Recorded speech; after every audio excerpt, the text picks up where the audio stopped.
we should be live right about now. Okay, good.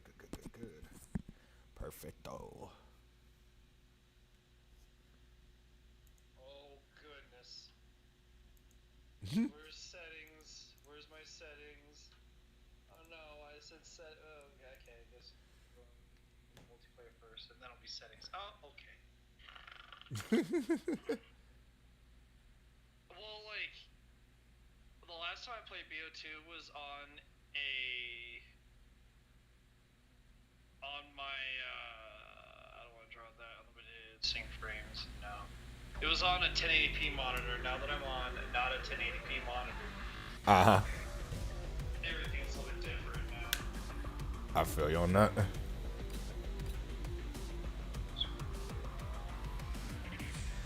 Oh, no shadows. Yeah, make sure you turn off your shadows too. So All that right, way you bet. don't have a bottleneck on your PC. There's just no point to have shadows. This isn't Xbox 360. Right. Do you want me to join you or do you want. Okay. I was about to say if you want to host it, that's fine too. Let's see what yours looks like for now. All right. Be- because I got a feeling if yours is not as good as we think it is, then we'll just do mine. Because at least that way, then we'll have at least one of us secure one. But if it's not going to help either one, then we'll just have it. Right. You said something about my shadows, wasn't it? Yes. So go to your graphics. Uh huh. I see it. Yeah, just turn that off All right. because with shadows on, don't get me wrong, shadows on is pretty cool and all, but it just reduces your frames because it takes so much of a graphical increase for you to do your stuff. Right. And then draw frames, you want none, then Draw frames. and then if you have advanced, you want your unlimited frames. That way you're not also trying to keep your screen or your monitor's refresh rate with your graphics Okay, yeah, I cards see to it. cause also bottlenecks. Yeah. You okay? You said okay. So I got the shadows. I done that. You said it was something else too that I need to temper with. Besides your sync frame, you want that as no. You don't want to sync every frame. Where did I find that at? Oh, I see it. Never mind. Advanced, Yep. yeah. I see that. No unlimited. Yep, All right, got it. unlimited. And then anti-aliasing, I would probably turn this to 2x MSA. Okay. What about the texture quality? Texture quality for you, I put on normal. All right. Because what we're trying to do is, even though I'm sure your PC can handle on high settings on this, I want you to get as much frames as possible, and I want your stream to also look good. Right. What are we looking at for the screen resolution? Your streaming resolution. No, screen right now, screen resolution. oh, screen resolution. If your display mode is on full screen, you want it to be at 1920 by 1080p. 1920 by 1080p. Let's see if I can go any. Oops. 1920 1080p. All right. Yep, yep, that's what you want it to be at. Oh, okay. I think I've seen the difference right there. Alrighty. Alrighty. I think everything else is pretty said and done. Good. Good. I don't think we're gonna find anyone online here, but we might find maybe a couple of people. We'll see where this goes. Yeah. Because the last time I came on here, most I came across was on TDM. Yeah, TDM's like the only one. There's barely anything up. Let us see, let us see. Yep, yep, yep. Good heavens. Oh, great heavens. Oh, the great heavens! I'm so fucking scared right now. So, so fucking scared right now. You shut up. Points of view, you have no idea what to say to your buddies. Right. Oh man, seeing all these still. I mean, even though I had this for a couple of years now, it's still nice to be able to see this from time to time. Yeah, for real. My extra slots. Oh, my calling cards. I like how I have the ghost calling. Oh yeah, do I have the ghost camo?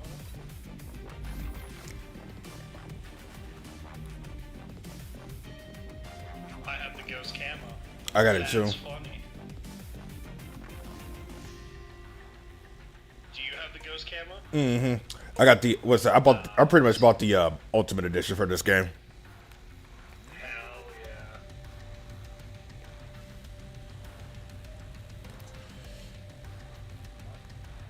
Oh.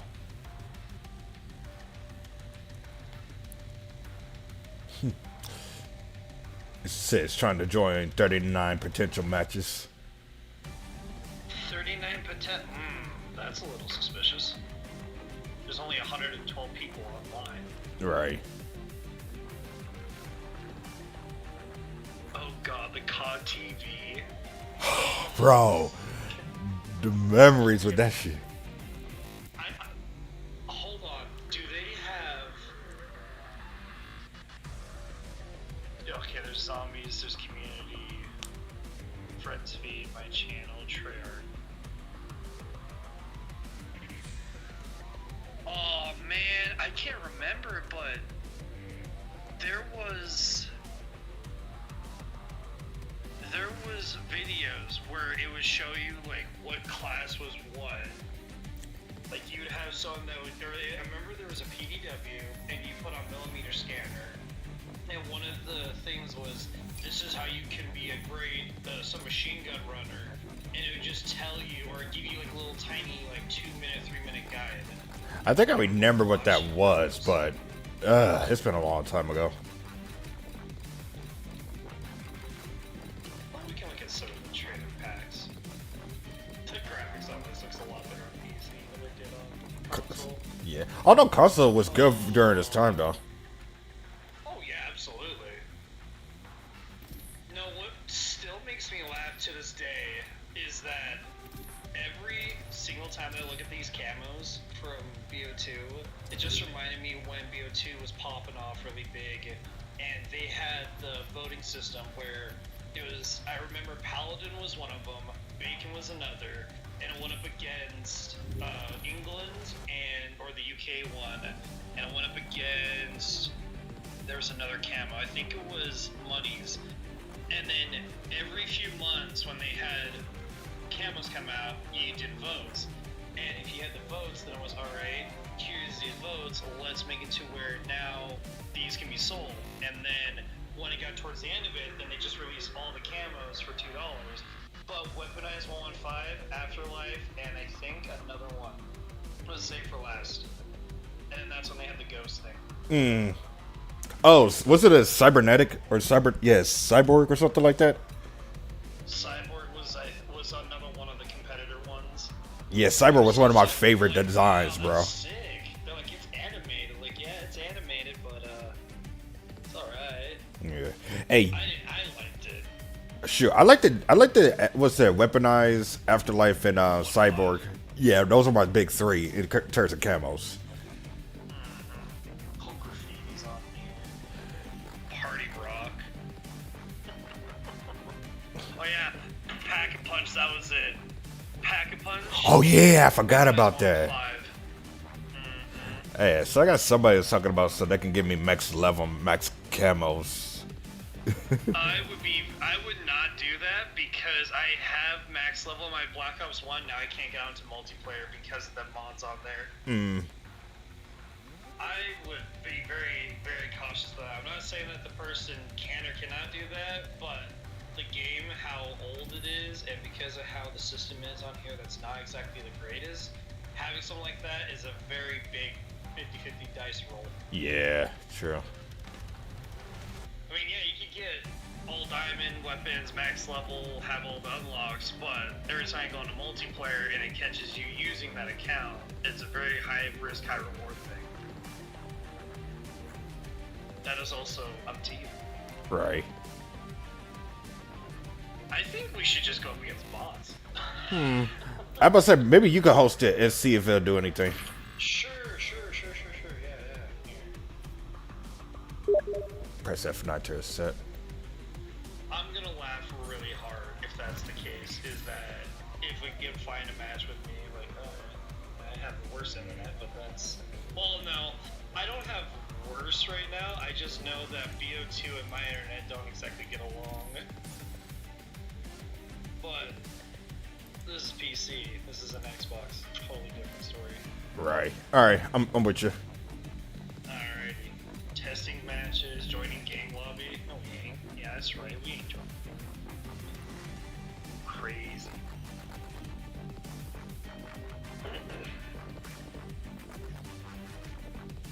I don't think there's gonna be any matches. But yeah, but let's still try it though.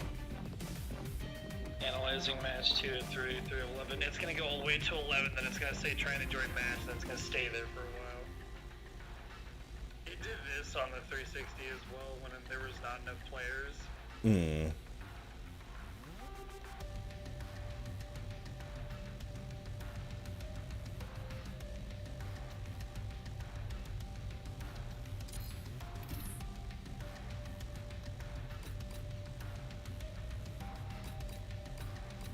Come on, get to that 11.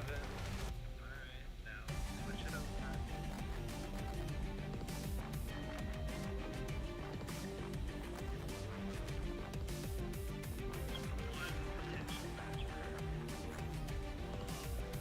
Yeah. 25 matches, yeah, okay, sure. There's only 37 people. Imagine.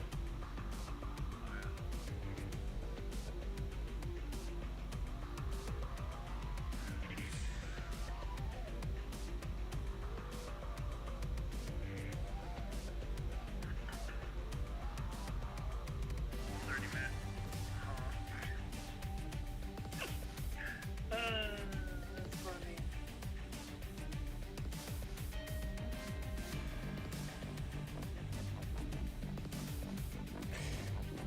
Yeah, if we can't find anything anytime soon, I say we just we can go against bots.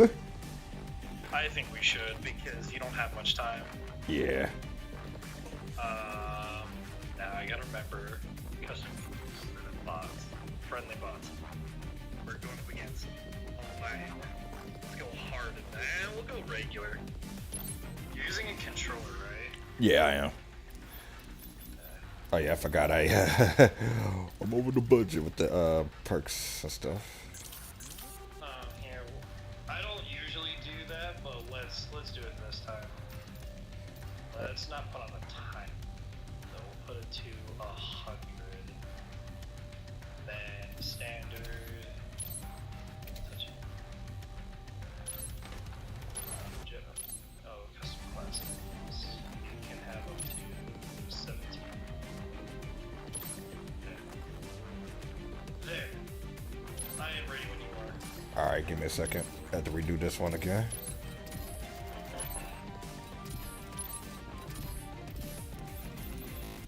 Alrighty, let's get it. Alright. Is it going to be on Hydra or is it going to be a different map? I was gonna say we could do it on Hydra or we can do it on any map. Like we could do Takeoff, we could do Pod, Frost, Dig, Rush. What was the summit version of this? That would be Uplink. Alright, do uplink there. Uplink it is. We're on regular, so it won't be too big of a challenge. Alright. Oh, I thought my game just crashed. I was like, well, oh, it just loaded in that. God damn, I forgot that. Team deathmatch. Woohoo! Oh my goodness. Black Ops 2! Oh! Failure would not be tolerated. Oh my god. How you looking, bud? How you looking? Sexy. Stop showing your ships.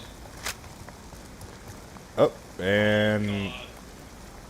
Oh, please tell me you didn't crash. No, I didn't crash. But I might be experiencing this from time to time. We have pulled forward.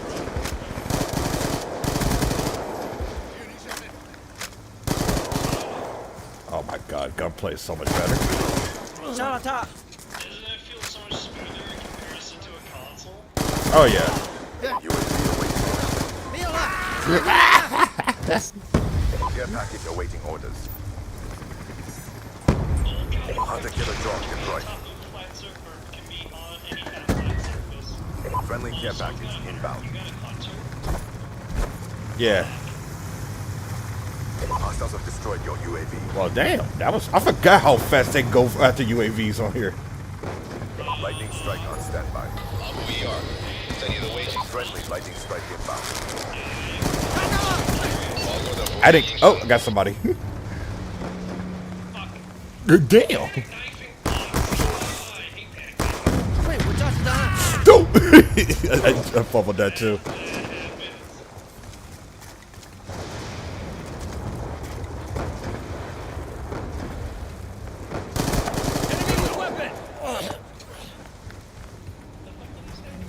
He's the enemy weapon. I'm sorry. Kind of racist of me to say, I'll be honest. Oh, the chick come. I missed that weapon a little bit. Hey, turn around, oil.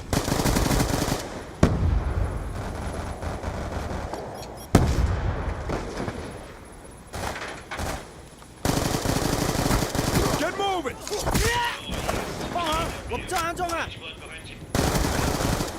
Thank you. UAV awaiting orders. I'm not as fast as I was, but man. Hunter-killer drone ready for deployment. Care package on standby.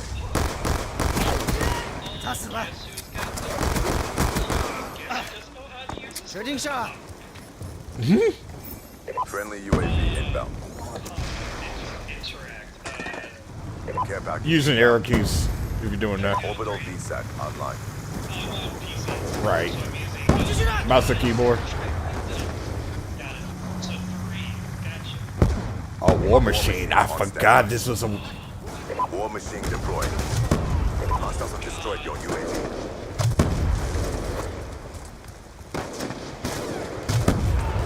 UAV awaiting orders. Oh, I missed. War machine on standby. UAV inbound. Hey, get your ass back here, boy. Get your Hostiles have destroyed your UAV. Get your ass.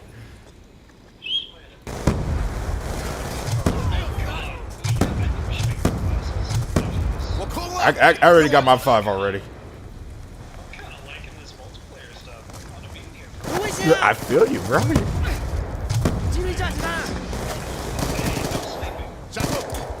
no sniper. Sniper. Oh shit. Sniper, no sniper. That's still fun. Sniper, no sniping. Oh, that's bullshit. And I was at pistol range too. Yes, bro. I was at pistol range. Get in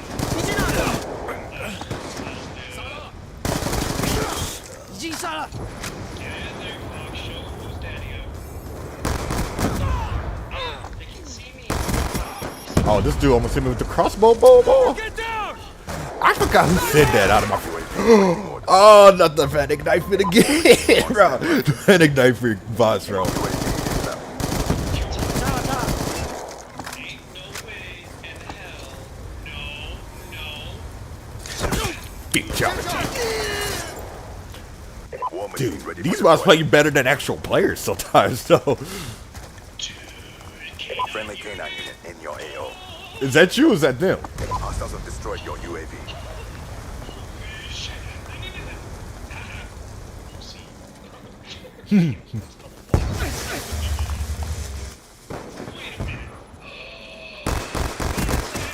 Swarm inbound.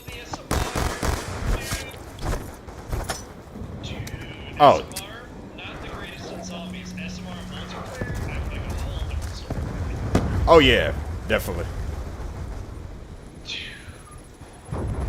I got Well, that ass. keep pressing the fight. We are ahead. I got this back. Yeah, you feel?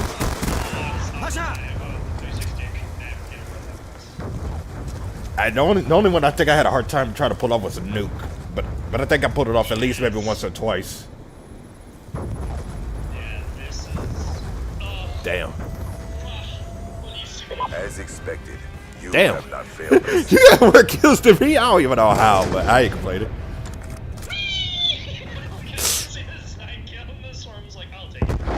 Yeah, and I was just using the ballista. Like the ballista, I don't know why, but they never fixed it. Shit. So broken. But you gotta use FMJ and EMAG. Or if you want to be funny, you do ballistic CPU and. Bro, ballistic CPU and Fastback was like the go-to for this damn sniper, and that Full Metal Jacket was definitely it. But you could also do suppressor or extended clip. But for me, I was using the DSR more than I used the ballista. But then I switched it because I was getting out sniped by my friends playing this. Do you want to do a DSR only kind of fight? Not a 1v1, but against bots? Fuck it, why not? I could use. I'm ready to use this thing for old time's sakes. Let's do it. I want to get some more camos. You use toughness now. True. But I like to stay silent though with this class, so I definitely made this a silence class. Do we want a different map? Yeah. Do we want to do... What map do you want to do? Well, there's Firing Range, which is Studio. Uplink was this one that we just did. Detour is the one with the bridge. Cove is the island, if you remember that. I remember that. Oh, yes. Dude, let's do that one. Cove. I actually did not mind Cove. That was so fun because Chamber was hilarious. this was fun for Search and Destroy. Huh. I want to do that. I want to see if we can do that. I went Warthog, K9 unit, and Swarm. I got Are you prepared, sir? I got Orbital, K9, and Swarm. Fuck yeah.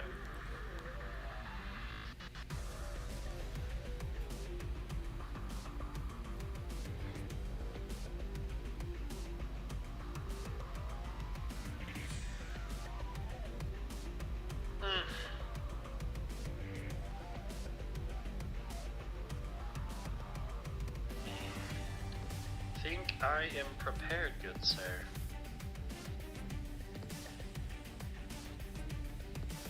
Yep, same here. Alright, cool. Let's get it.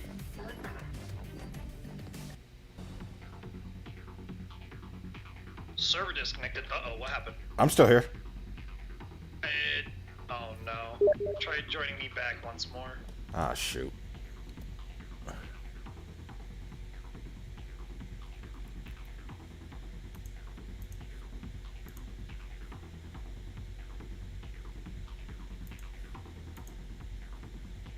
The user's already in your game. You can't join my game at all. Hold on. Okay, there we go.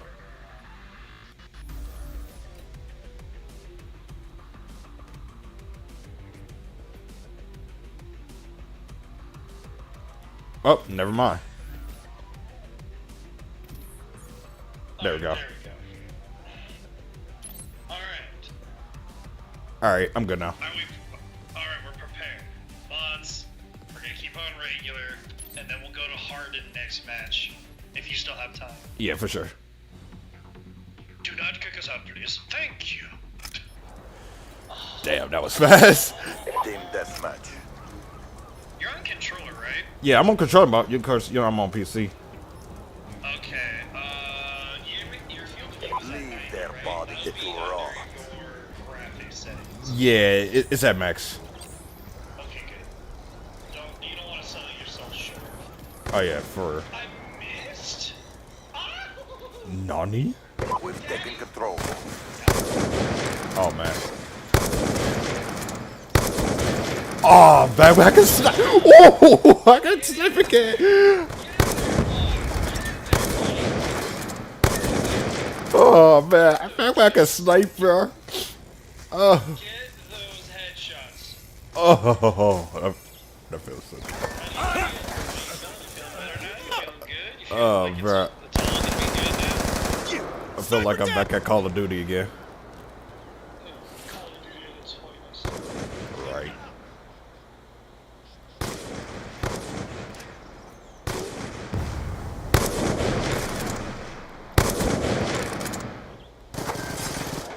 Hello. Where? Oh my god.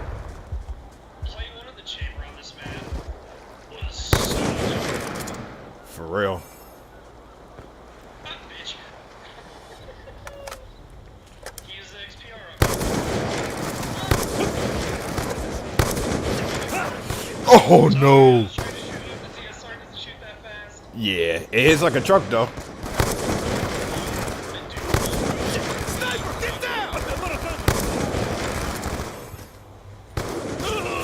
Whoa, not the SVU. No, that was XPR. That was XPR. I thought it was SVU.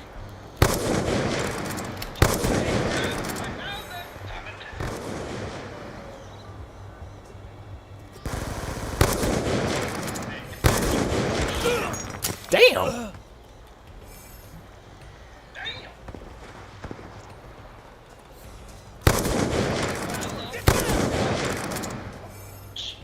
Oh, I just missed the sounds of these snipers. Oh, good shit. Thank you. Yes, the DSR, the original DSR sound, not the one from the 03. Get your ass out of here. Wow. I forgot. Sometimes you do get a hit or miss with it though. Damn, that was a far ass shot. I still got it. Hey, I was trying to save you before you could pull it off. It's all good. All good.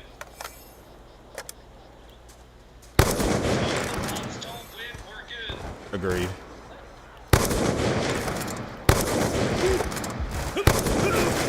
I got hit from the backside of the force. The dark side.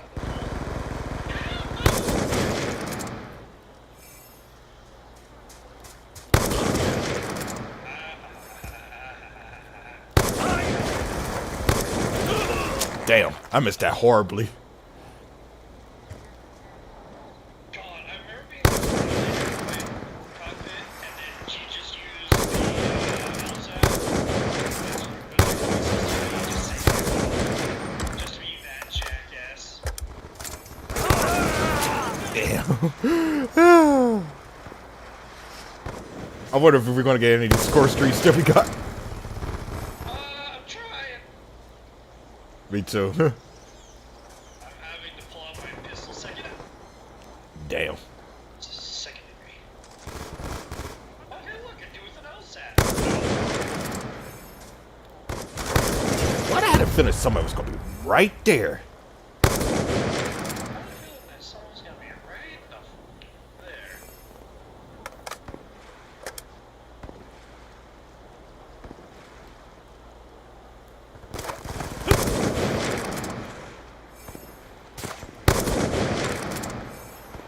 I've been stuck with this jackass.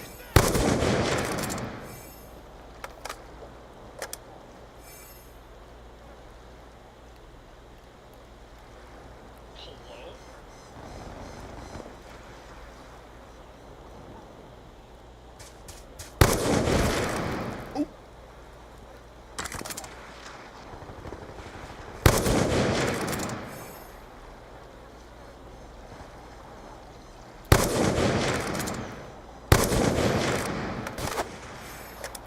Oh hell no. Alright. Orbital visa Orbital. on standby. Oh, Jesus, nice.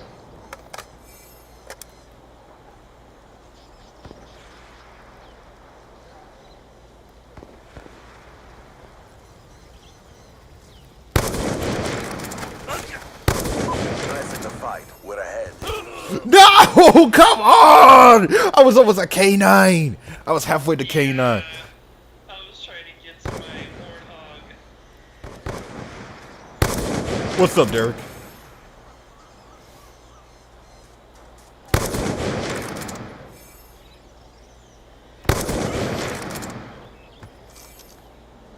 You know, I feel like it would be a disservice for you to not see Origins on PC. I'm thinking about it. Oh. Game? Please don't. Okay, there we go. M27? Dude. M27 suppressor EMAG? Maybe add stock to it? Basically the original honey badger. Oh fuck!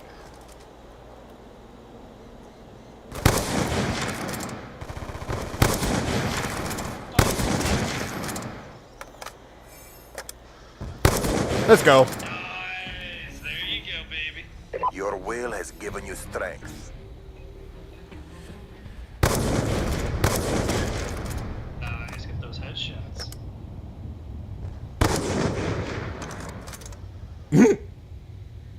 Damn. Yeah, there you go. Like, oh, okay, cool. Alright, do we want to do one more multiplayer match? Yeah, I'm down for one more multiplayer. Alright, now do we want to do Hijacked, Plaza is the one with the side beach. Let's do hijack. You want to do what Plaza? No, hijack. You want to do Hijack, or do you want to do Raid with the red dildo on the side?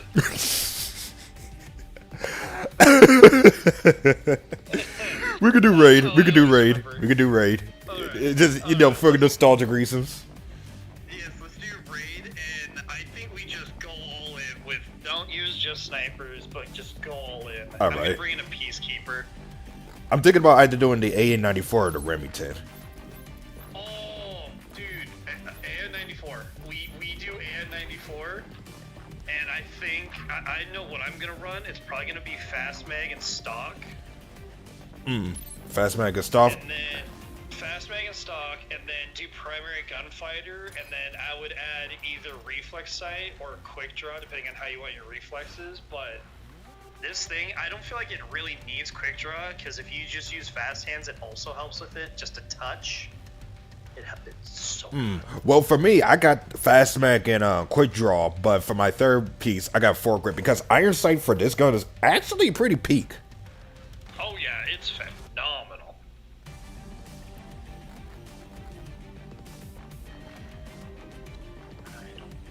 I do want this.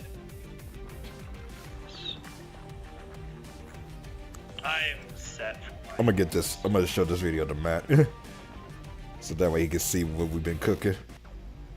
Oh yeah, I keep telling him like, so when are you gonna be able to run this on your PC? He's like, my PC can't handle it, man. I can't do it. Like, yeah, that sucks. Yeah, your stuff is not at its final form. That's okay. He might not be able to do what we can do, but at the same time, he's out here editing videos. True, true. Once he keeps doing that, he'll be able to get his PC. Hopefully, he'll get his PC. Yeah, I'm hoping that his YouTube goes up though. Honestly, it should have with all the edits and stuff like that. I would at least thought his stuff would be in the algorithm of things. It kind of is. His shorts are. Yeah, it seems like most people that come across shorts than videos on these days.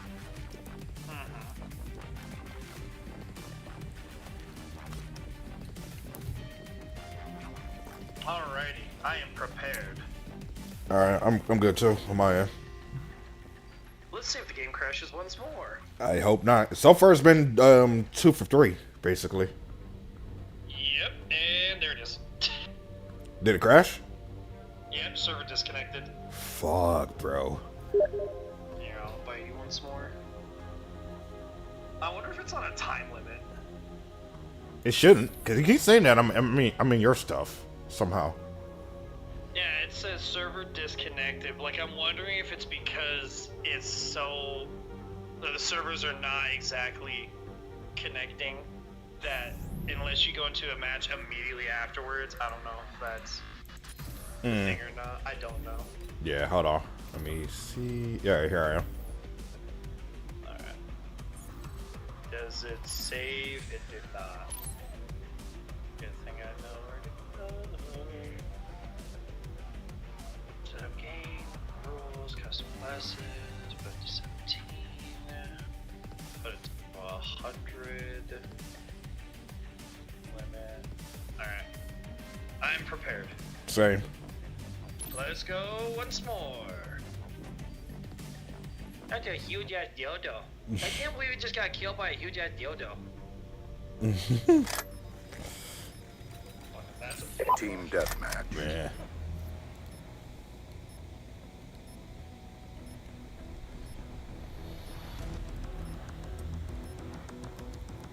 All targets are declared hostile. so smooth. So goddamn smooth. Remember, they peek middle. Oh, they don't peek middle. Oh, they peek middle. We pull Oh, forward. They peek middle. Oh yeah, definitely picking middle. I think they're right. Yep, they're right.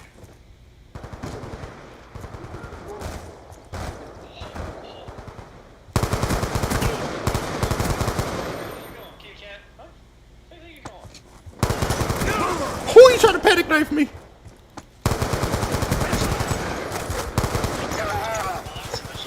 Panic knives.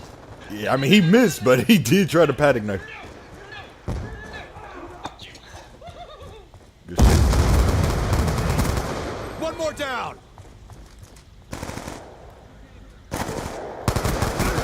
Threat down. Oh, I forgot they were good with C4s in this game, bro. Yeah. Oh, come on. I forgot about that shit. They were cracked when it came to C4s. I'm sorry. Nah, you didn't kill me. There were like there were like 2 more other bots over there.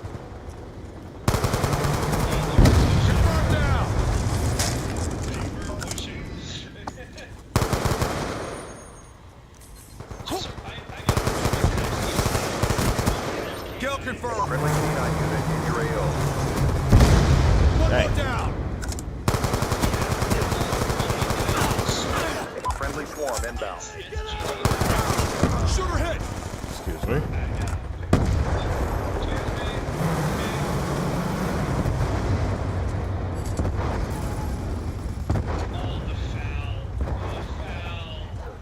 Oh yeah, I forgot how disgusting that gun was in a good way. Check target.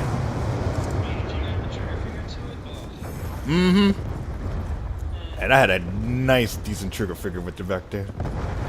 Rat-a-tat-tat-tat. I've got you.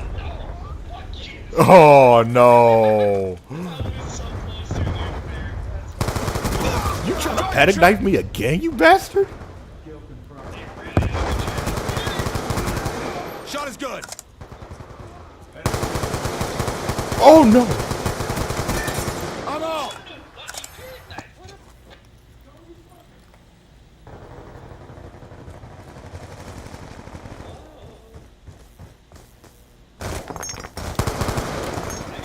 Thank you. Be advised, your equipment has been destroyed. Shooter down.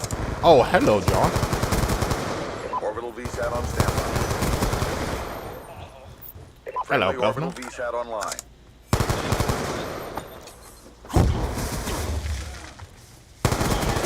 Threat down. Scorpion, I forgot. Fastest gun in the game, too. Yo, you don't kamikaze me, you bastard. K9 unit awaiting orders. Guess who got K9? Friendly K9 unit in your AO. Swarm awaiting orders. Time to take the skies. No, God, fuck me. Oh. Confirmed. Out. Yeah, that's right. That's right. One more down.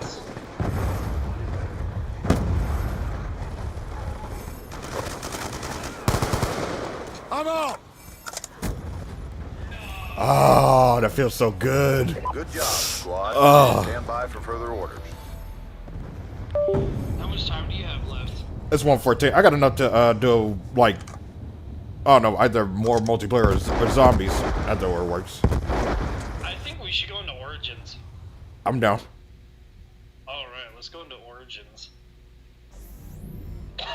Bring party, leave and disband. No, zombies. Yes, want to go to zombies.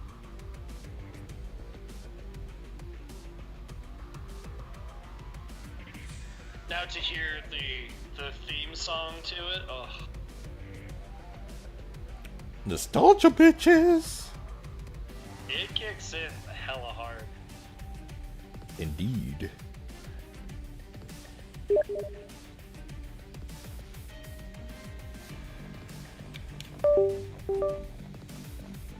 Hold on.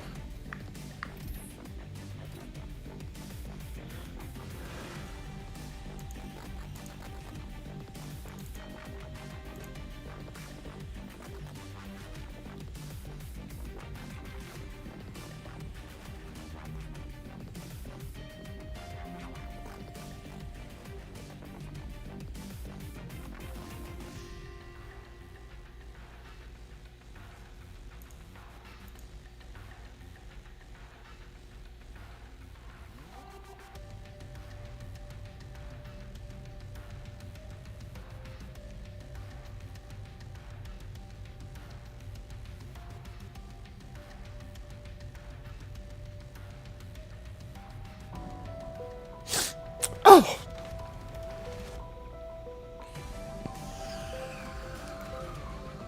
That's what I'm talking about. That's the EVP. That's why he's the GOAT.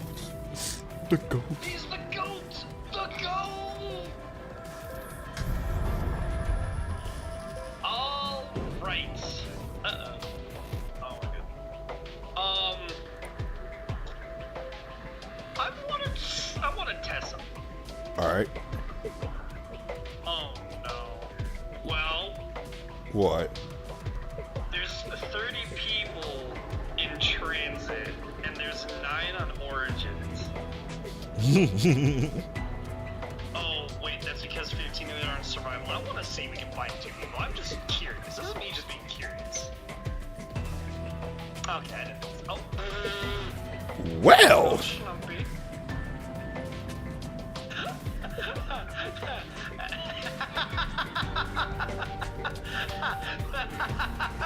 I mean, no way that there's one dude. Oh, Schlumpy. I still hate the fact that I can't speak to my headset on this game. I'm not sure if I'm doing something wrong or not. Well, if you have your headset plugged into your PC, you should be able to hear it. If it's, even with the aux cords, you should be able to.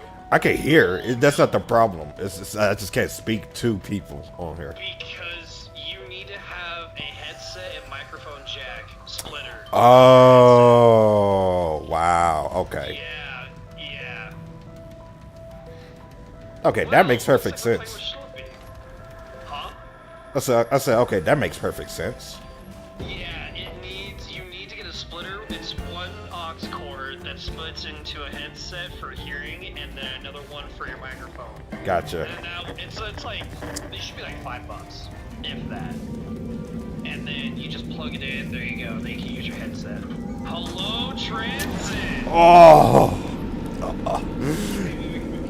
Oh, no. Oh, wow. Oh, the frame jumps like You a... see this? You see this? You see that? The OG Tombstone! And if you come over here to your right behind you, Alright, hold on. you see this? You see this over here? Ah, double tap my old friend. The upgraded... 2.0, baby. And don't forget your Luffy's over here, and you have 14 on the other side. Yeah, I know, sir. Somebody would have been happy to see that.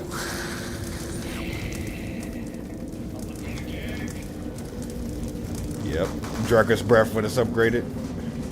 I mean, it still is in VO2 as well. That's the funny part. Yeah. I might do it just for the end, but at the same time, I think keeping these pistons standing by is kind of a strat. Yeah. Remember the Tombstone tactic if you're trying to get all the perks and stuff? Yes, only works in, well, I don't know if it works on survival, but I know it worked on transit. Any map that has Tombstone, you can do it if you do it right. That's true, very true.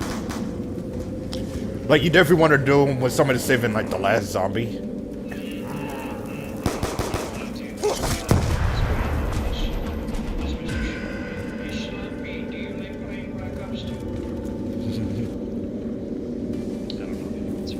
By the way, Unknown Soldier Zero, was that intentional? No, for some reason, the game didn't register my actual name.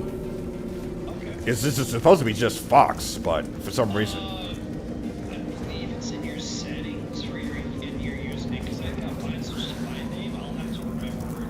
All right. It's in the settings of the Steam settings. All right. Well, if you find it, let me know so I can. Let's say if you find it, let me know so I can try to see if I can switch it.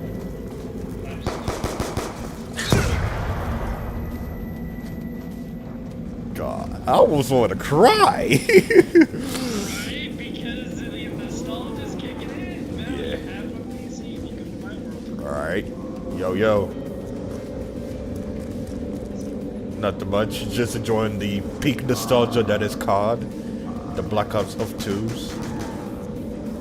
Max ammo! No, You okay. sound like you're already asleep. Right. Yeah, I just woke up not too long ago, but I took a bunch of sleep. I slept at sleep. Good night, good sir. Yes, good night. Thanks for stopping by. Ah, yes, the M14. And don't be careful when you trigger finger with it. It still does the glitch to where if you do it too fast, it'll lock itself. Ah, okay. But I think it does it.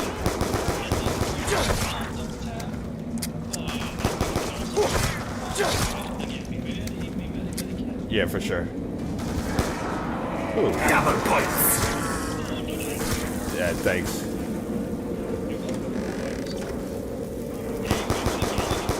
Oh yeah, I forgot about him.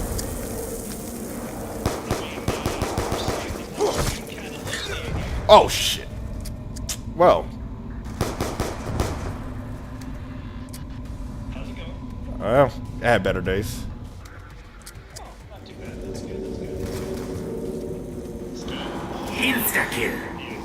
Would have been nice to have that earlier. Oh yeah, it's 6,000 for this. Yep, 6K, baby. It's worth it though, if you can get enough points by then.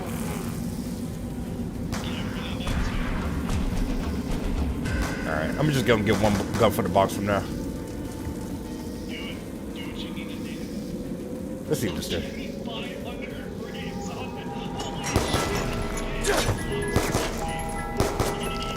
Oh, Galil. Oh, the lamination. Oh, man. That was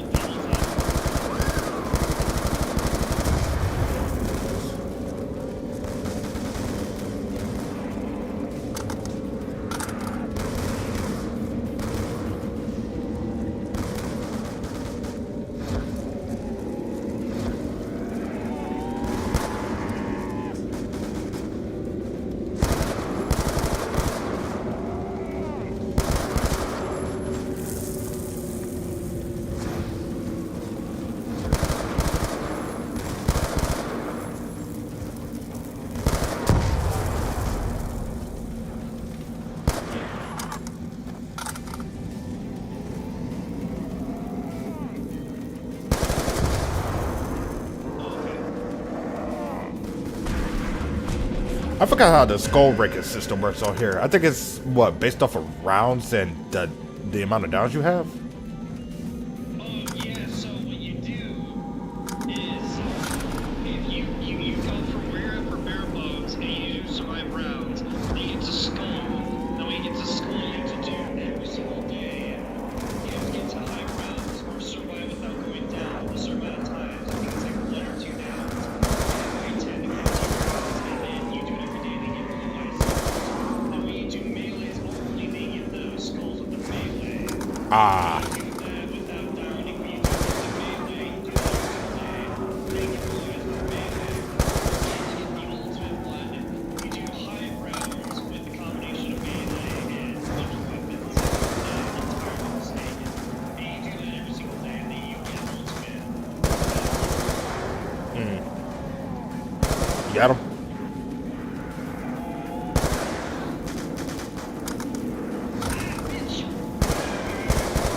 You know what's crazy? There was a nuke right in front of me. I was so tempted. Double points!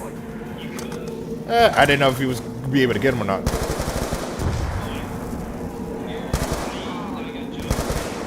All right, bet. I would grab that with double time with double points. Ah, sexy. This is the guy roll. Mm-hmm. Sexy.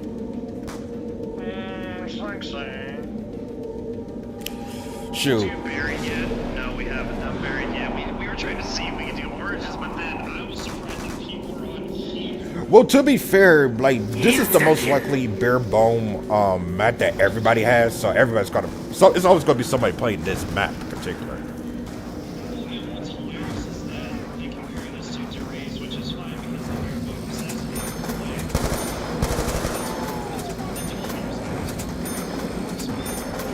But I think it's probably because some people don't be having the money to get, you know, the match. Yeah. DLCs, which is funny because BO6, when I got it, at least 2 years back, it was still $60. Yeah. I got lucky getting this on sale and Infinite Warfare, which I definitely want to do that eventually. Yeah. I just need to make space. But I got like, but most of the games I play on PC as of right now, you know, I still play them though. If anything, if I decide to do anything, I might maybe temporarily like delete some Steam games and then reinstall those where I'm not playing COD no more, I guess. Maybe at some point, buy that SSD card and install the new No Don't Catch Me Their Souls. Galva Knuckles. By round 7. Nice, he's got it. Max ammo! Max ammo, baby. Let's go.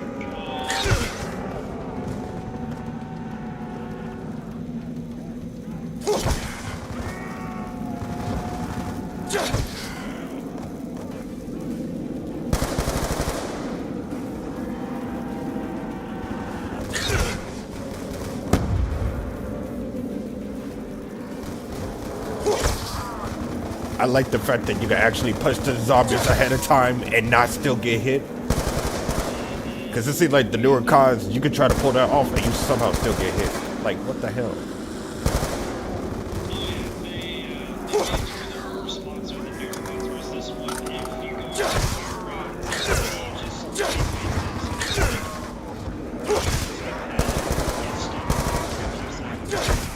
Oh! But that's no surprise.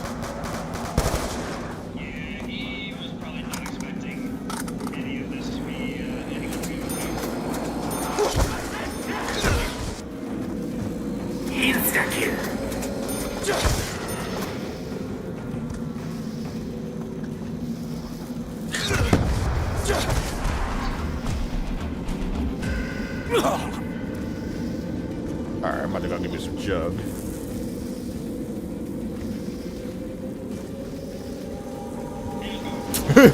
You just out of nowhere with that.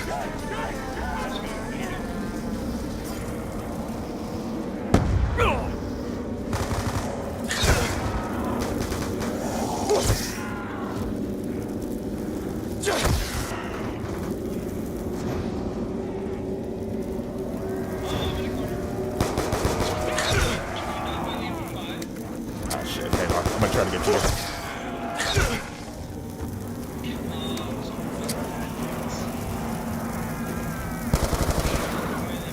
Oh, damn, I forgot. Crippin' Fire was over there where I was at.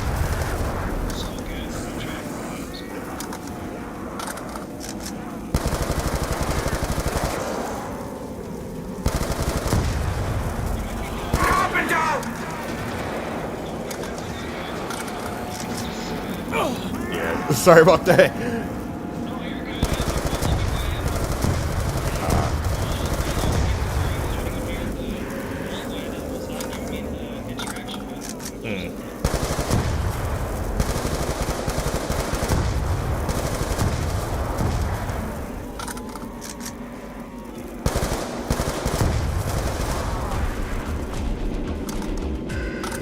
Max ammo! Speak on this open. Oops. Nice.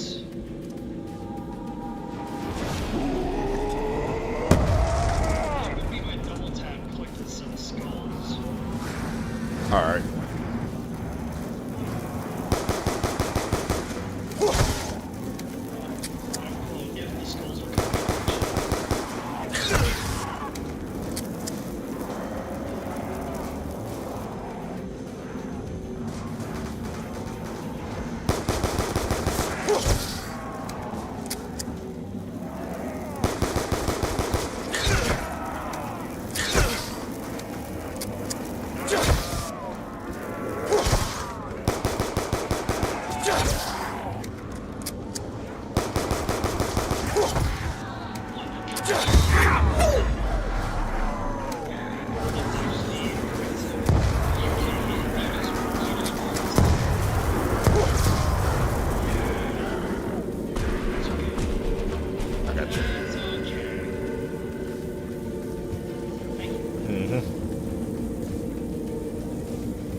Berserker, fetch me their souls.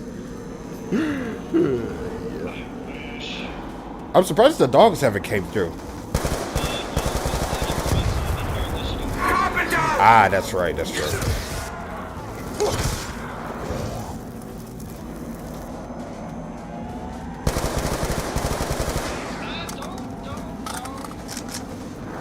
You get over there? Insta-kill. Oh, my bad, bro.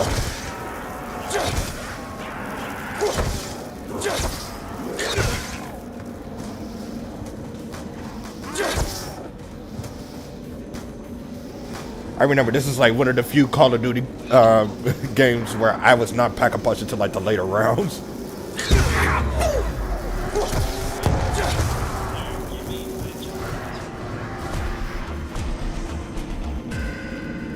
I would literally save up points before anything else. Hey, Angel. Oh yeah. See, this thing is this map. Once you get that feel for it, it works wonders. You just gotta get the feel for it. Oh yeah, facts.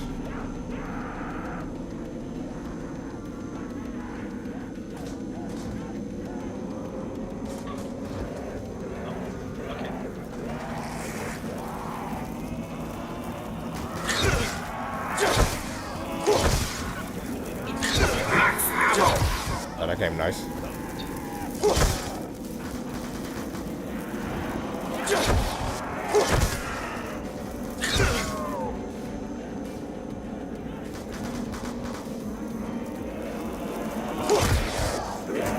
Double points. Oh, that's perfect. I can start punching stuff and get more points. Yay!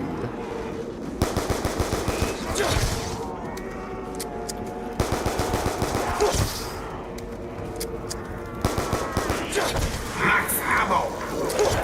Don't ask why.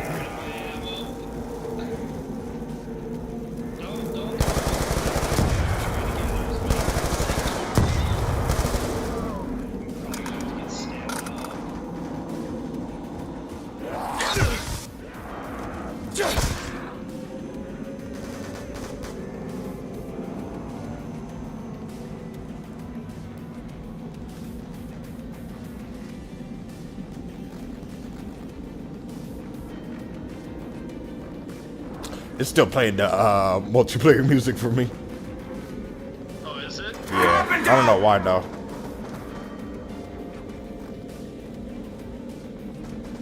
Yeah, unless it's hold on.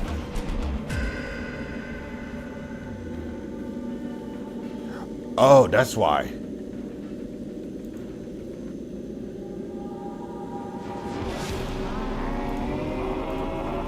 Because multiplayer was still activated. I was like, why the heck is this still playing?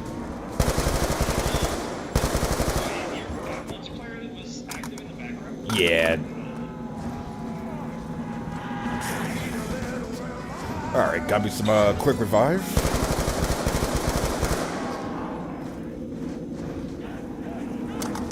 Hey, can we save a zombie for the end of this round, if possible? Sure.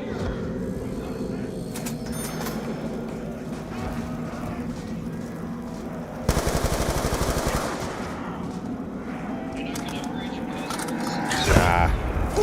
I'm not doing that yet, at least. And to be fair, though, they're about risky to pull off without PhD flopper on here. Yeah. You shoot him at the right or the left side. How explosive muscles are. Like, it actually clears. With minimum explosive damage to our team. True.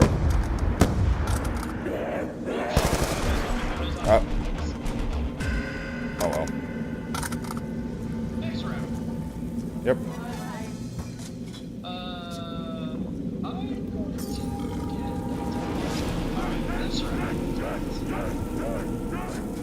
You want to do the Yep. tombstone thing? Yep.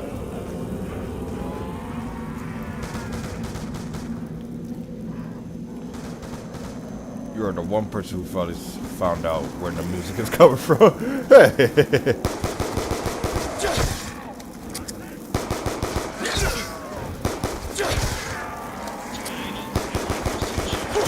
Oh yeah.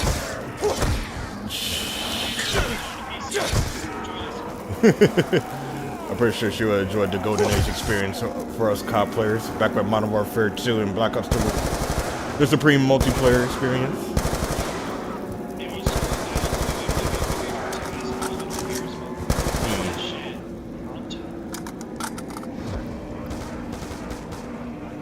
That's what's up.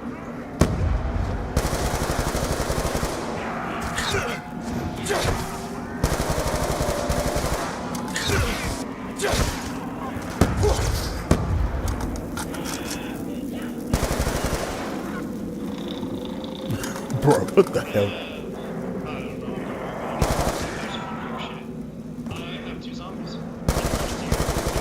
Alright, hold on. I still got something's coming my way.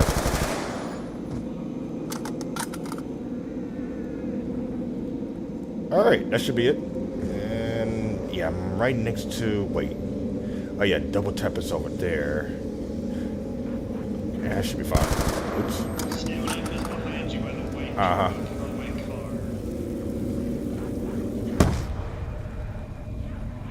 Alright, go ahead. So, I gotta grab Tombstone again, so I have all that. I'm gonna need to grab this right here. And then I gotta get Stamina. And I'll have all the perks.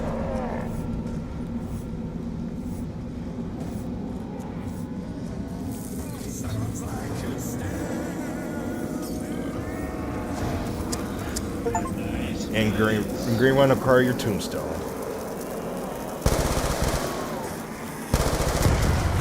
This was like the original Perkaholic tactic.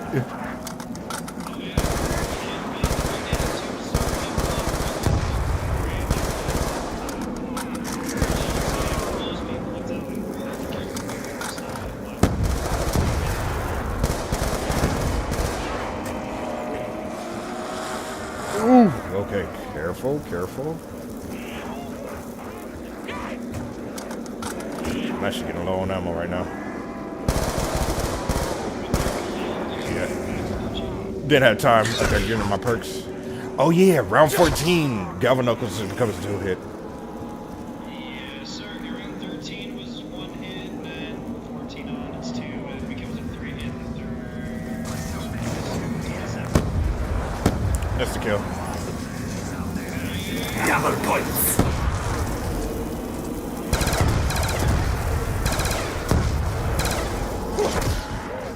Lucky insta-kill makes it a 1-hit again.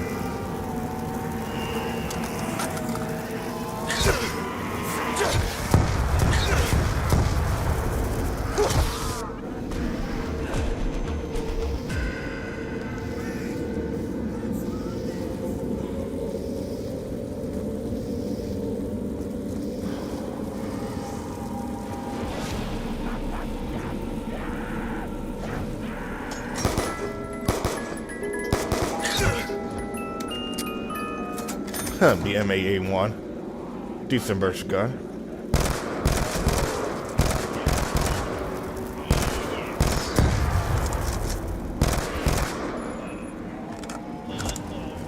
You get over there? Oh, yeah. I usually get the multiple areas on this side.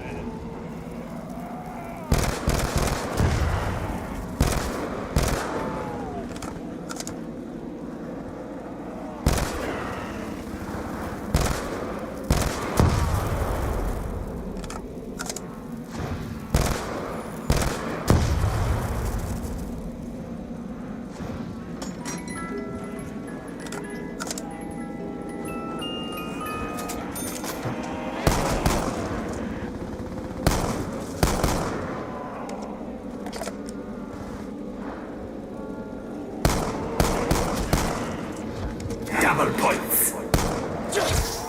Very delicious.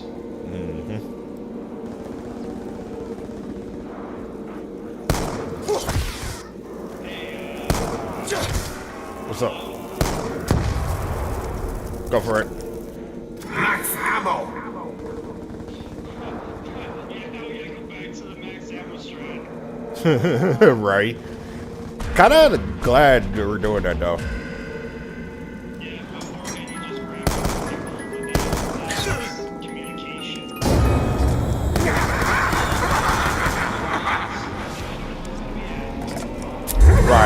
There's only 2 locations for this spot.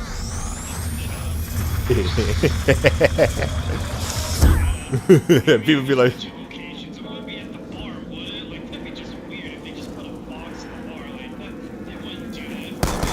Maybe or something. Insta-kill.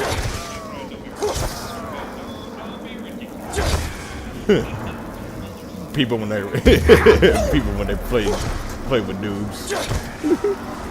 Think they know everything. Carpenter! Like sure. Yeah, like, where else would it be? Yeah, it could be in the bank with the bank.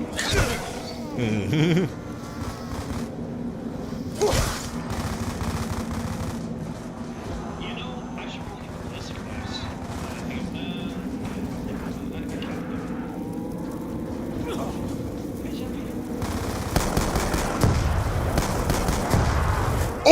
Fuck.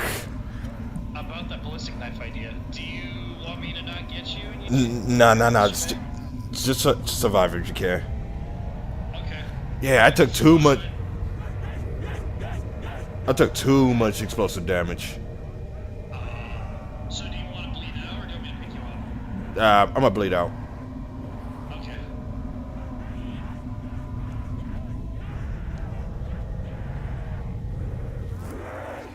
You was having too much fun with that.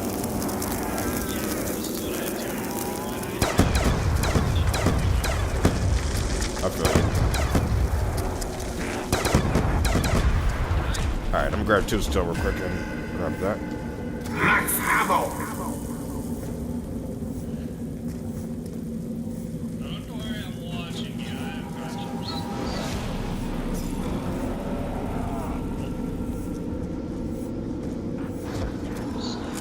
Thank you. You're welcome. Yeah, 4 minutes workaholic is the perfect day for it, but hey. Fuck, man. If I get you on the perks, I get you on the perks, right? Right. All the perks is all the perks. Yeah, exactly.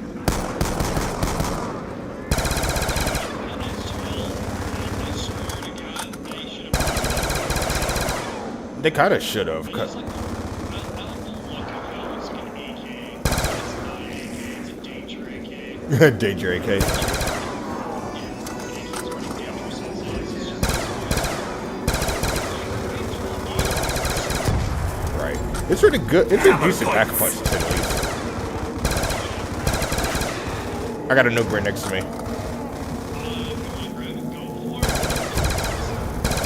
Fair enough. I'm gonna wait till it starts blinking. Yeah.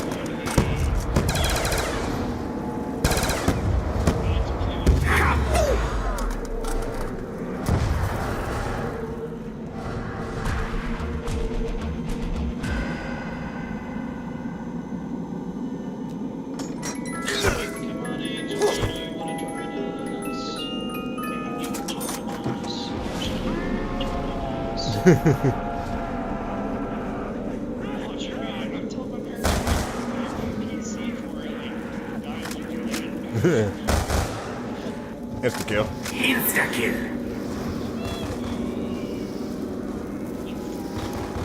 Kill, kill.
Yeah, I had to move myself because I almost got too comfortable in my situation. Alright. I'm over here just laying haymakers with the pistols, not realizing that I took 2 explosive damage, and usually I realize that it hits me once. I can't. Right. Today, when Block realized he's not explosive. I'm saying, what the heck is this arm slowing down for? No! Damn it! Kinda tired, boss. I'm real tired, boss.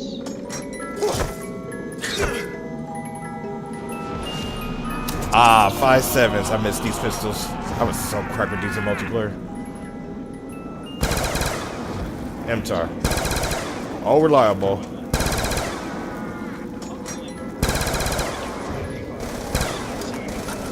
Oh, wow.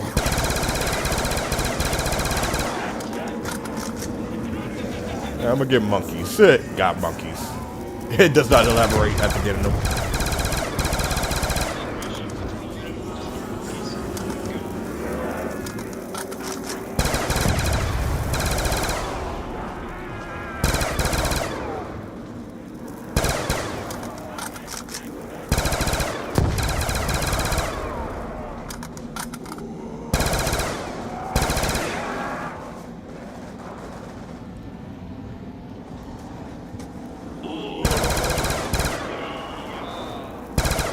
Good?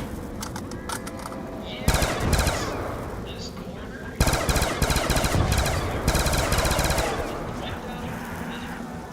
The area that's just at, and the stairs. Into the stairs. Right.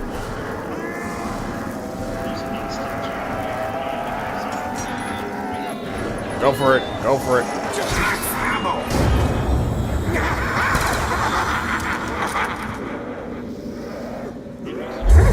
Yes, I did. Yeah, I got your grenade up here. Hey, you know what's funny is the EMPs can still be in this map, I'm pretty sure. It is. Because they were installed in the game, base game, before there's updates. Yeah, but I don't know if they put it into survival maps, because I know on Farm you can get it, but you can't do it on Bus Depot. So I'm wondering if you cannot have it. And if so, then, Oh yeah, they can't shut down perks in this. And instantly stop the box build.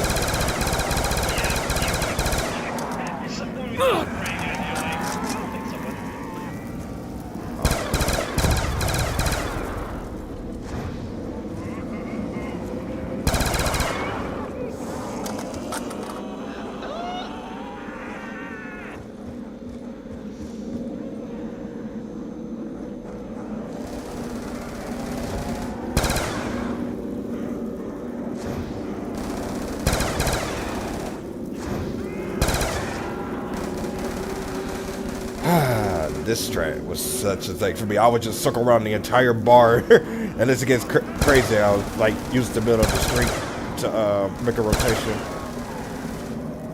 I think I got up to like 36, almost 40, and at that time, though, that was like high round for me.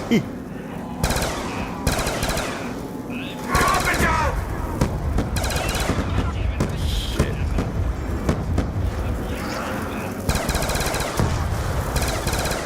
I can come pick you up. Just give me a moment. Yeah, I'm gonna need this, Sally. Alright, I'm over white. Lucky I got quick revive this time, so maybe.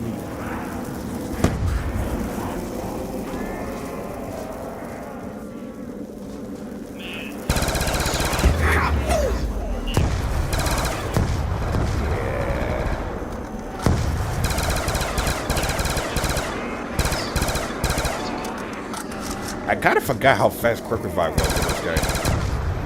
Oh yeah, it is. And then if you did the perk. Oh yeah. Remember you could revive somebody and have your gun out still? Yes, you can still do that. Yeah. It's just you don't have that much flexibility now because of the nerf they did with it. Yes, I got rid of it after BO3.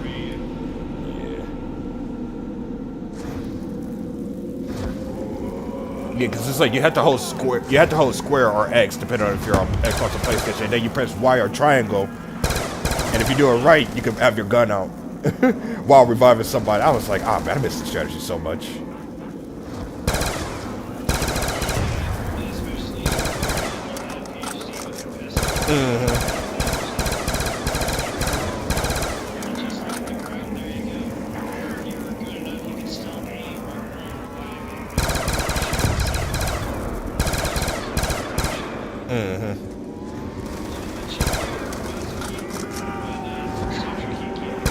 Right.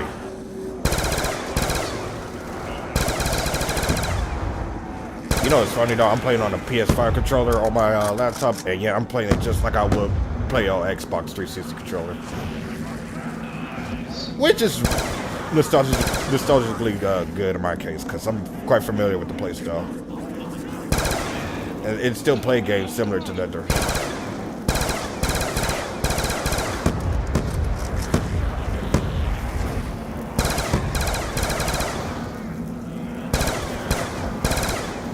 Insta-kill.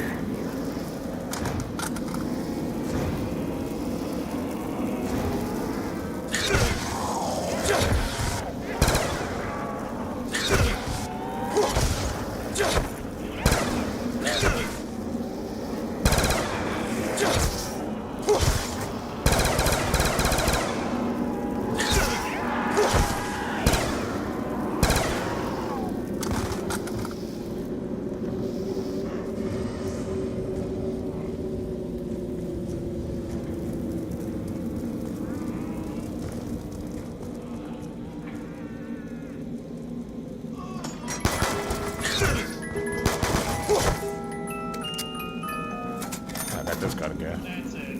I'm listening to a bit, so we'll carry on. Black Ops 2.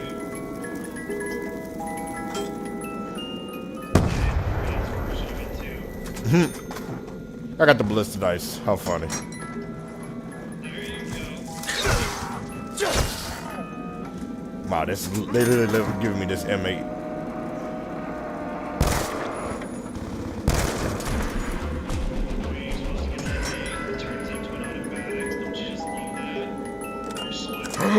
Oh, I got my baby! The hammer!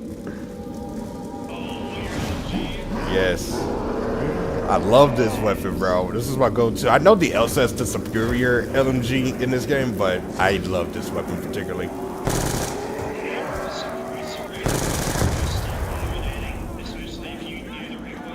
Yeah.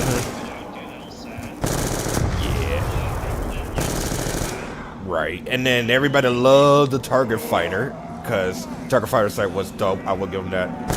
But still, the hammer though?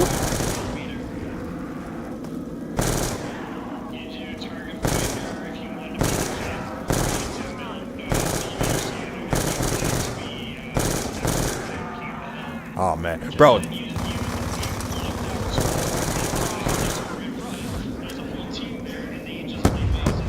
Yeah, tell me what I had for the hammer. I had foregrip, the night vision was that scope for it, and then the I think it was Full Metal Jacket. Ooh, we deadly combo, bro. You have no idea. And if people try to throw smoke, fuck smoke, because they can see through smoke.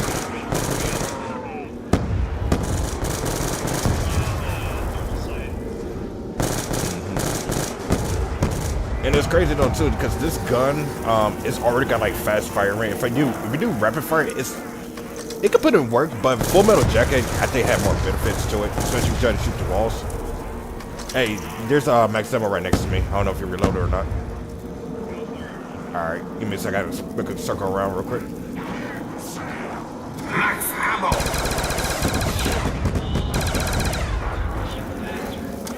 All right.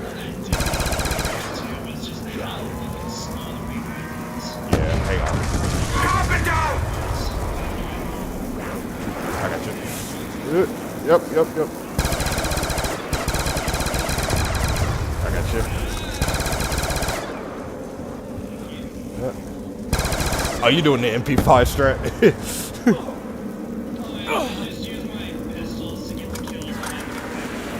Yeah, I gotta figure.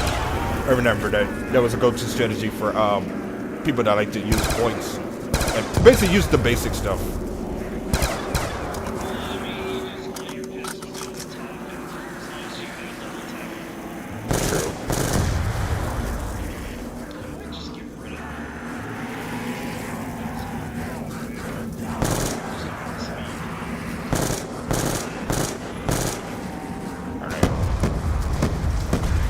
I'm gonna pack a punch until I get the foregrip because that was my favorite attachment for this in zombies.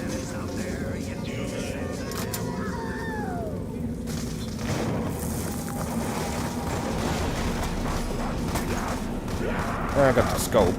Let me see if we can spare one more real quick.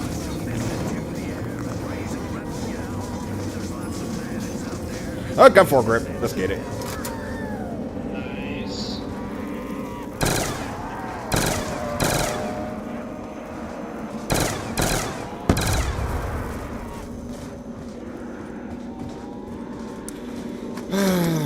Oh, Black Ops 2. I hope you actually make it through with this, what's that? The thing that we're supposed to be getting from it this year, I think. Yeah.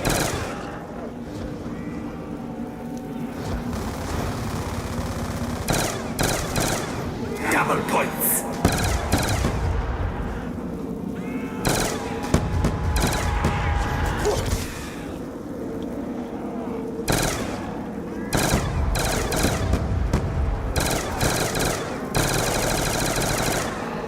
This gun had a lot of ammo too. Like, now in these days, it seems like even the LMGs only has so much ammo. Like,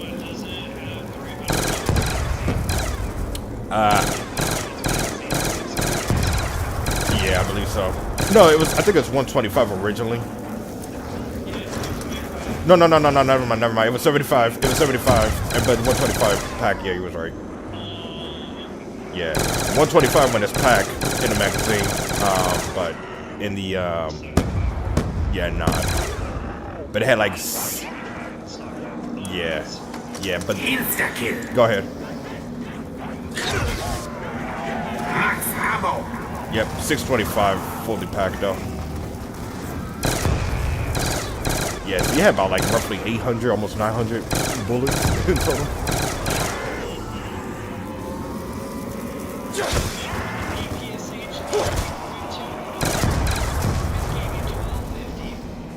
That was ridiculous. You're right. The Mauler did that too if you, yeah, I'm about to say, the Mauler did that too if you had it like extended mag. In the Infinite Warfare. You got that variant for it?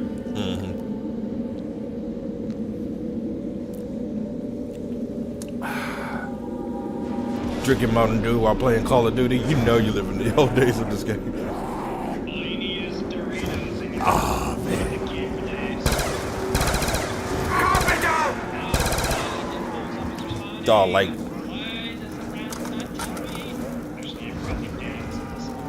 yeah. Shoot, I remember, what was it? Back in the early days of me playing this game, it was this and Gears of War with my brother from my dad's side. Maybe some Halo every now and then. The big three of shooting games. And then for some people, it's also Battlefront. Yeah, Battlefield, my bad. I don't know why I thought Battlefront, but Battlefield, yeah, you got that right. Yeah.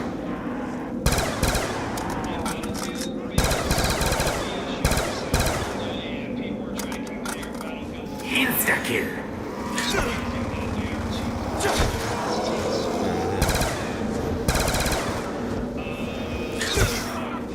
You can grab it if you want it.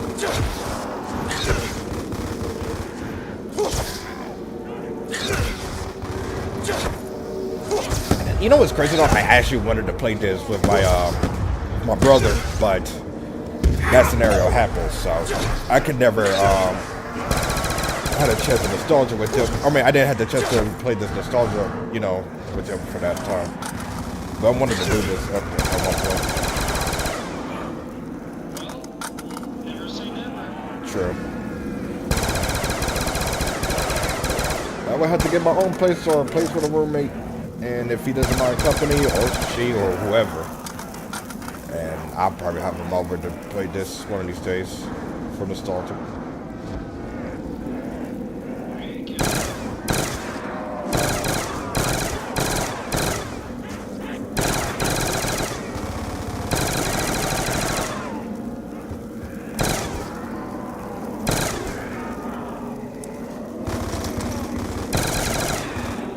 People be like, some Cold War is my Call of Duty. No, World War II is my Call of Duty. No, all these other CODs were my Call of Duty. I'm like, bitch, please. All these were decent CODs. But if you don't know what real Call of Duty was, this right here was Call of Duty. A whole montage of Modern Warfare 2 and Black Ops 2. Hell, even Black Ops 1 and, what's that, COD 4 would be in the montage. Yeah, it was pretty much COD 4 all the way up to Black Ops 2 was the whole montage because sniping was fantastic. Popular was Monster Energy drink was becoming more popular. Because of all just specifically. Once it hit Ghost, that's kind of what it was so amazing seeing it on the Xbox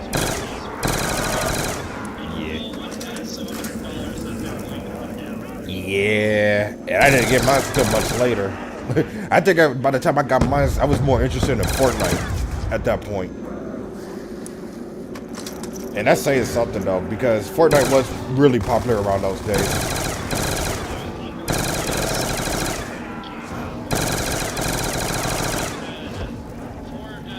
Double points.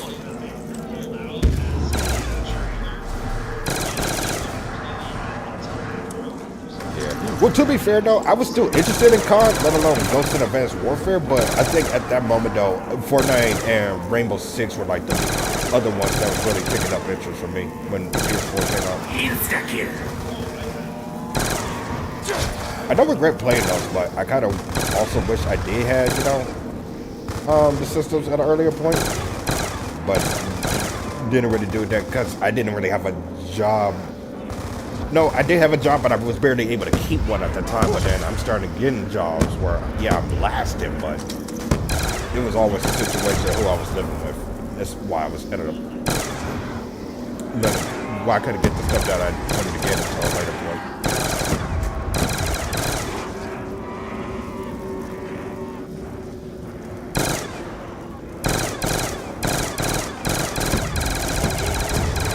Oh, did you see what was in the PlayStation Store some time ago? Okay, so remember back then the news about Gears and Halo were supposed to be coming to PlayStation? It's happening. Gears 1 Reloaded is coming to PlayStation this year on August 25th. Really? But Yeah. not PC. I'm not sure about PC, but it is coming to... No, Gears... Well, technically, Gears Reloaded would be part of the Ultimate Edition that came with Gears on PC. I mean, there's Gears Ultimate Edition, yes, but even playing the original Gears, they're assuming that they don't fuck with the update on there. You could get out of bounds on Gears 1 without using any mod tools. You just did a barrel stuff into one of the maps, and then you could go explore outside the maps without it crashing or without it being considered a hack. True. With the Ultimate Edition, you can't do that. True. Hey, can you watch the zombie for me? I gotta go grab my phone because my phone battery's about to die. Go for it. Yep, I'll be right back.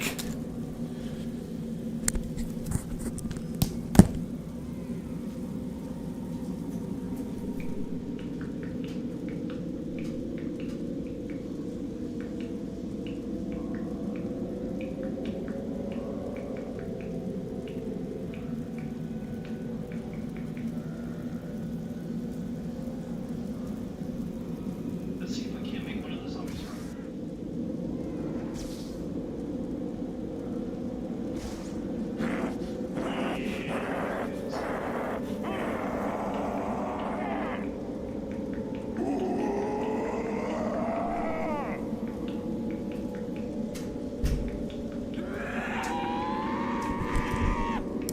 Alrighty, Chief. I am officially back. Got my phone.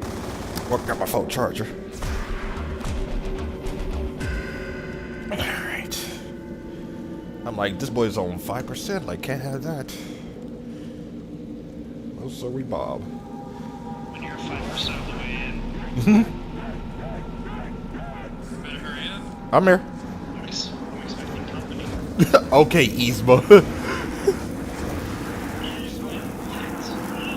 It's better be good. Cucumbers fall off her face. And yes, I know that to the T with that detail. Don't ask why. Oh, I do too. Yeah, you right. Like, did you pay attention to every bit of detail? I got a Max Summon right next to me. Fucking grab it, dog. See what happens. Max ammo.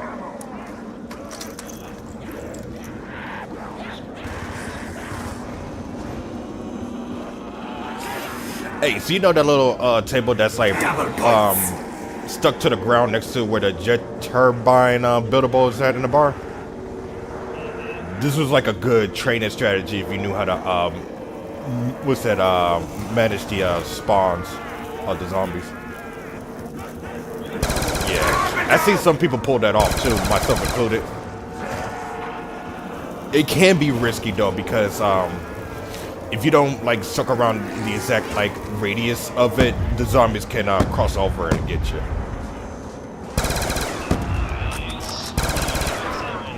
Go for it.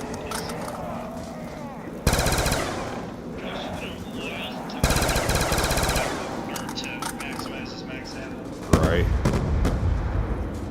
Max ammo.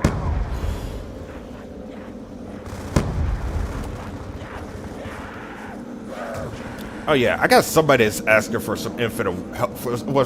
I got somebody that's asking for help for Infinite Warfare. I might do that sometime this week. I assume so. I gotta ask the person because I believe they said they were on PlayStation, but I gotta double check on the comments. But if they say PlayStation, I'm not sure if you're down to help or not. If you got time.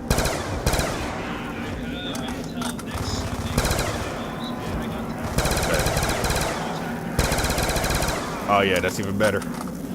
He just did Shaolin and Spaceland recently, so he'll need at least 3. Rave, Attack, and Beast.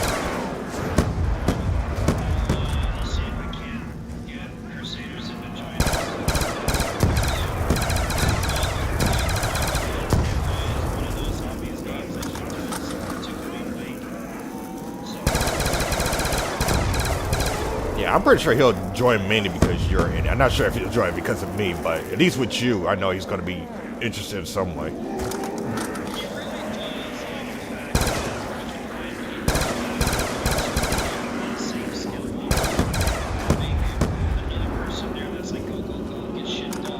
Right.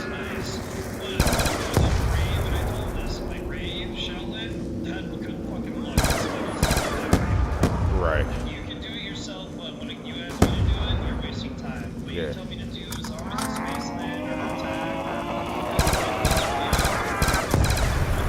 Yeah. Like that's because those 3 maps, people already done. It's Shaolin and Rave that no one's done. Like, yeah, I can see why. Yeah, it's weird because it's the opposite for me because it's like, if it's not those 2, it's usually Attack and Beast. And I could kind of understand that, but at the same time, not. Like, Attack, I can understand because of the chemical stuff in the most case scenario. Beast? Insta-kill. It's usually because of the difficulty in the boss fight. Honestly. But the Easter egg stuff itself, though, it's really not that hard. Like, if you do your research, and there's actually people that found out some of the more irritating parts of it, it's really an easy Easter egg at the end of the day. I wouldn't say it's the easiest, but it's definitely easier than some of the other ones that's more difficult.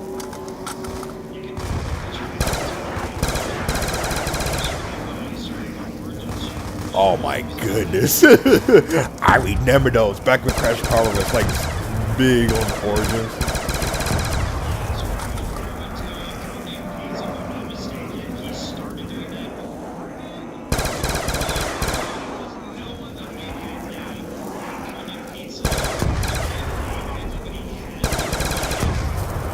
Uh-huh. As well as Crash Power did, and then Pete's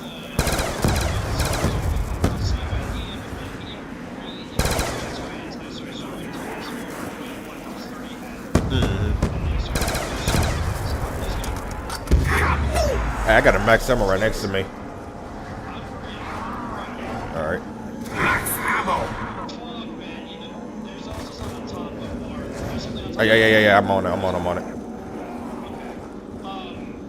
Yeah, Carpenter. Carpenter. But go ahead. There's suspicions. If you grab all the points around 27, you can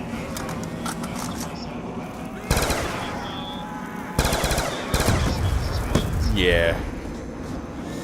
speed column plus quick revive would help with your melee speed. Just a small amount. I think I remember hearing some of them, not all of them, but some of them I remembered back then. But I never fully got around to it entirely, except for like maybe a few that might have been true, and some that were superstition. Well, I wouldn't say superstition, more of a myth. Yeah. There was no legit reason.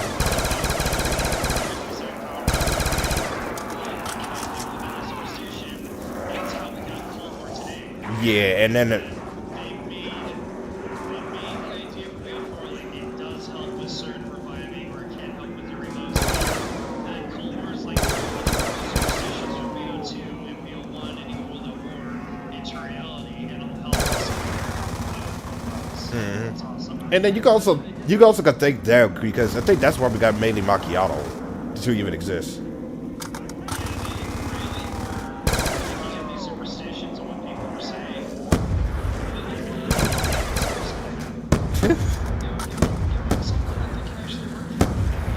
Right.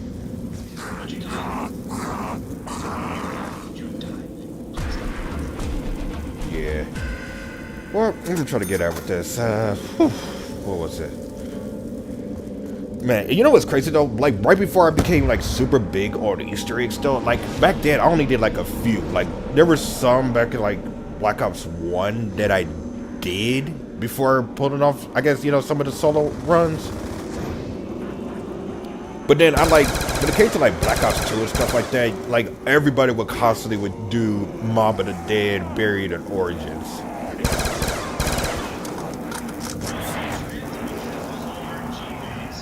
Especially with the EMPs.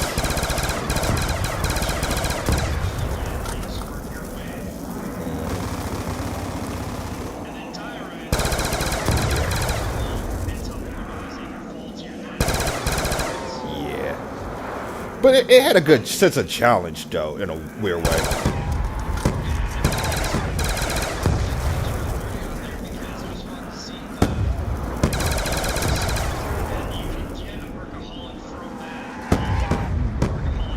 Free perk. Fuck. I got 2 though. I don't want to lose that yet. I'll let you die out then. I mean, just kill yourself. Yeah. I mean, there you go.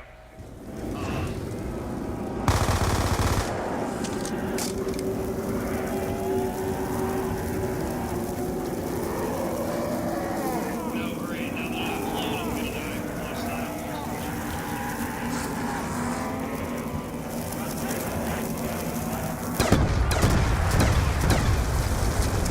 Like I hate that when shit was going so good and that happens too.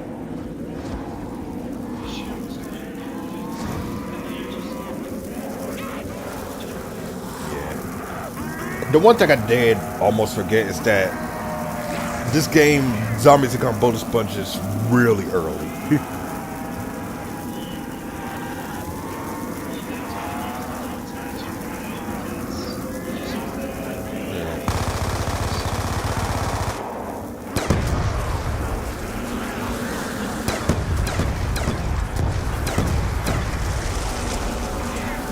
Insta-kill.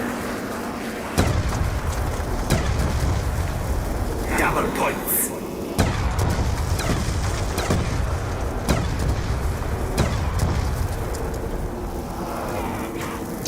Ooh, don't. Cut it.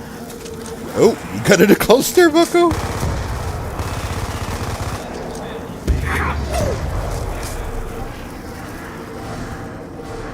This should be almost in around.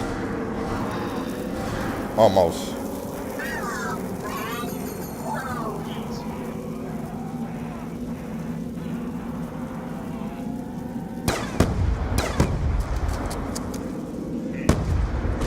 Okay, there we go.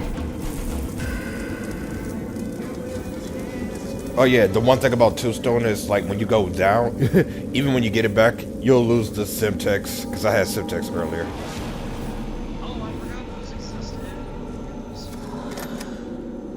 Okay, good. I still got one more guys.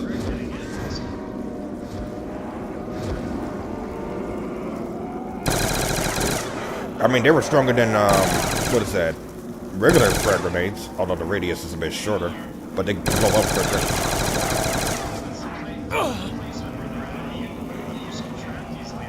Yeah.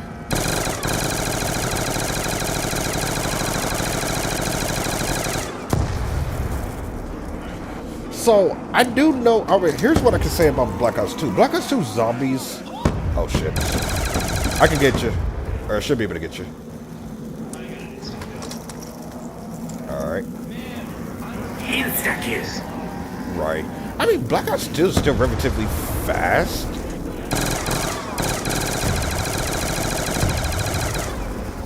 I got you. Yep. If anything, now, what was I about to say? Oh, yeah. So, here's my thing with Black Ops 2. I like it, like, from beginning to end, even though it wasn't perfect. I still like the sense of it was good in the areas that matter for zombies. Like, it was decently challenged, it had Easter eggs, and, you know, when you try to do higher rounds, you will always try to prove something. Double points.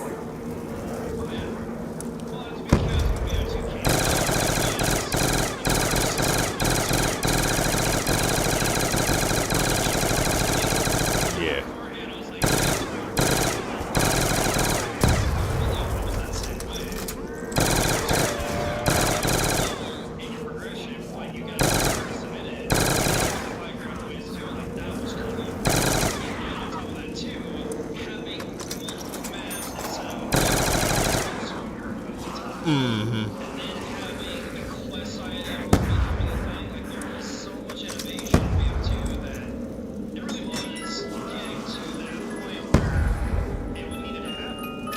Oh wow, ray gun.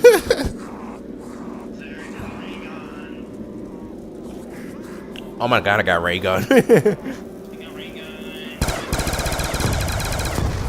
Hey, pick me up, I have ray gun. I remember that used to be so much of them. I got max ammo.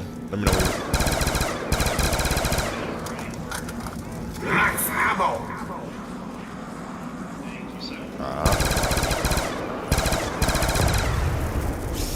So what was I about to say? Oh yeah, so yeah, with Black Ops 2 being what it is, definitely a good series. Would I say it was the best of all the zombies?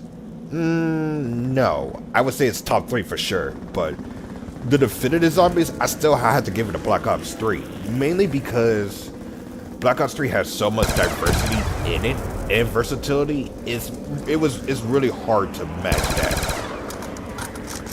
In my opinion. But I will say this though, Black Ops 2 and Infinite Warfare are definitely in my top 3 in the closest in that regard.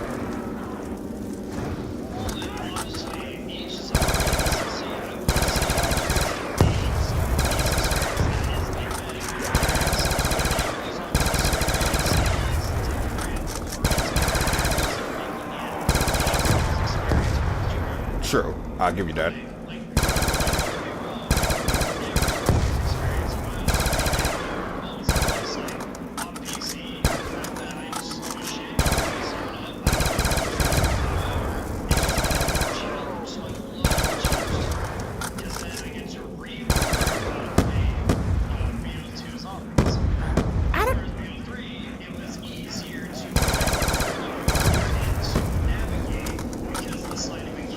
True.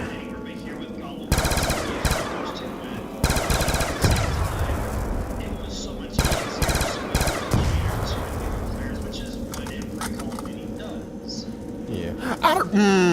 Yes, but you also got to keep in mind though, we have maps like Gorod and Zets just for, you know, a few examples that actually balance that scenario of, yeah, it catered to new players, but we still got something for, you know, the old school players. Like back then, they had a sense of balance. Like they had a good challenge for new and old people, and it was kind of like, okay, y'all used to do this and do really well with it, whether it was intentional or not.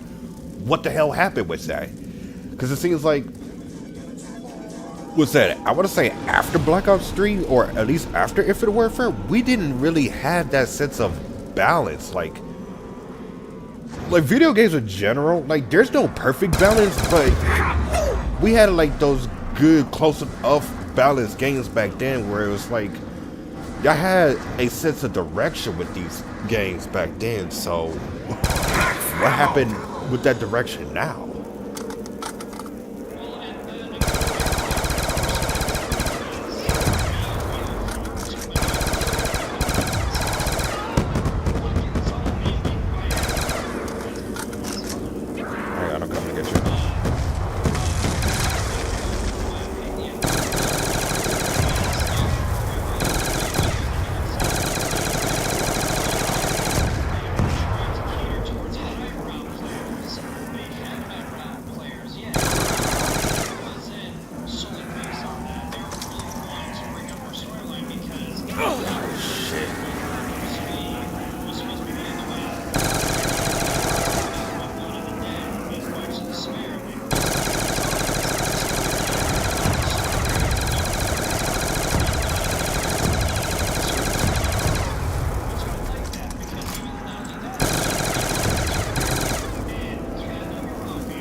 That might be it. Oh! I don't know how I got out, but shit. Now this is the... No, this is the zombie experience I remember right here. Yo, what's up, Jay? Go ahead.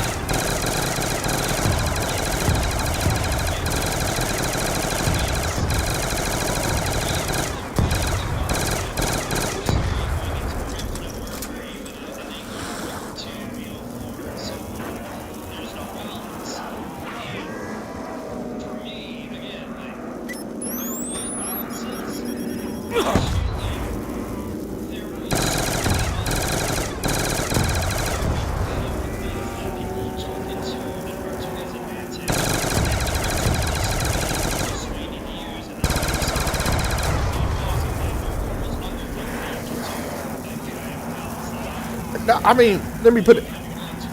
Yeah, but here's the thing, though. I guess I didn't fully explain my perspective good enough. Like you said, there was a balance, though, but I think there was a favorable balance. That was the issue. Like, yeah, there were things that still made the game challenging. Like with the zombies, it had a difficulty setting, but most people would play it on normal and stuff like that, etc., etc. Shit, I'm almost about to die.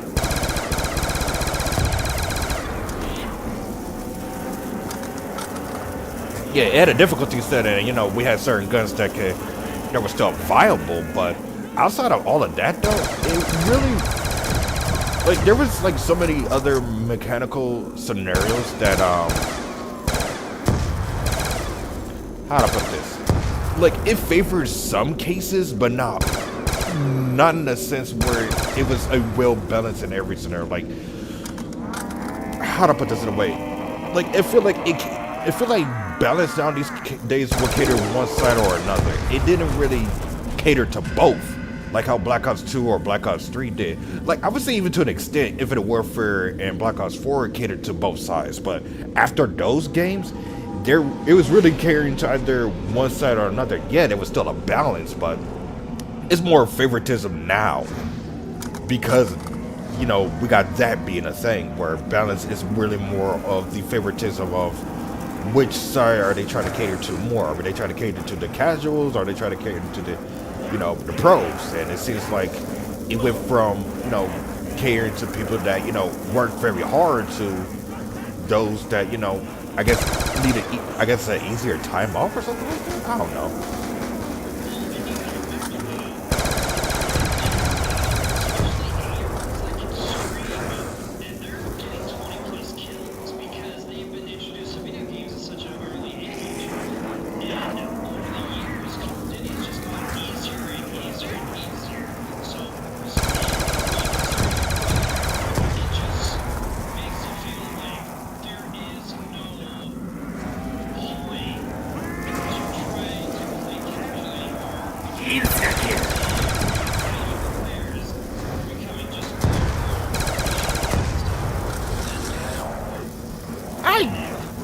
Double points.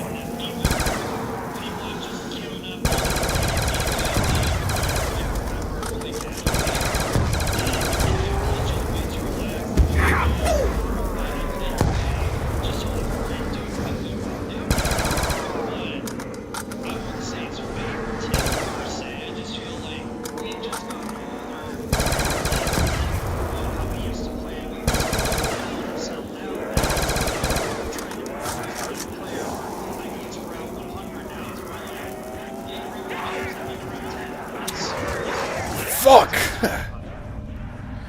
Or anything like that. Like, it's just so much easier nowadays. I guess to an extent that's true. I think though, from my perspective though, this doesn't cater just to, yeah, don't worry about picking me up. Yeah, what's what I was trying to say?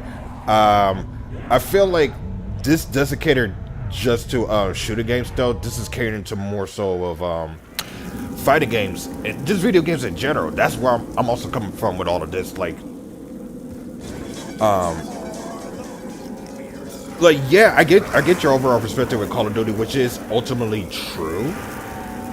But like for somebody that's usually is well-rounded in a lot of video games and used to experience how balanced was.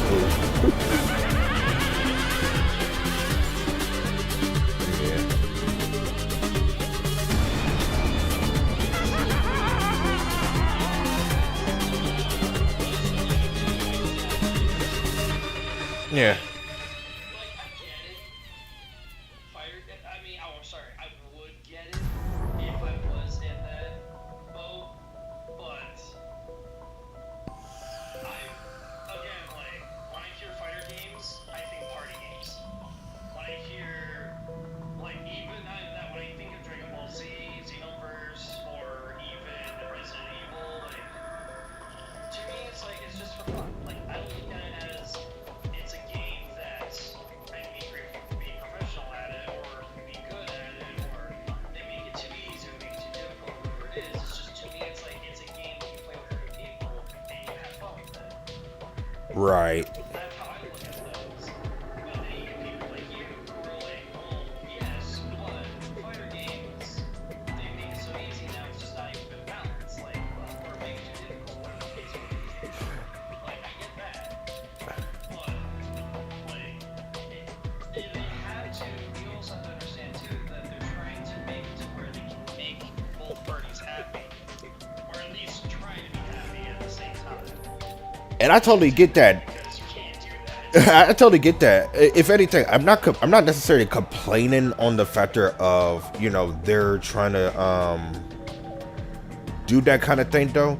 But my thing is though, like, sometimes they do tend to overstay their welcome because if you look how Super Smash Bros. Brawl was, like, don't get me wrong, I like the fact that it was competitively fun, but the fact was that it catered too much on the casual aspect, that it was barely competitive scenes that lasted, as many years compared to like Smash Bros. Melee, where it wasn't intended to be competitive, but because the mechanics worked so much for the competitive scene, it's lasted so long.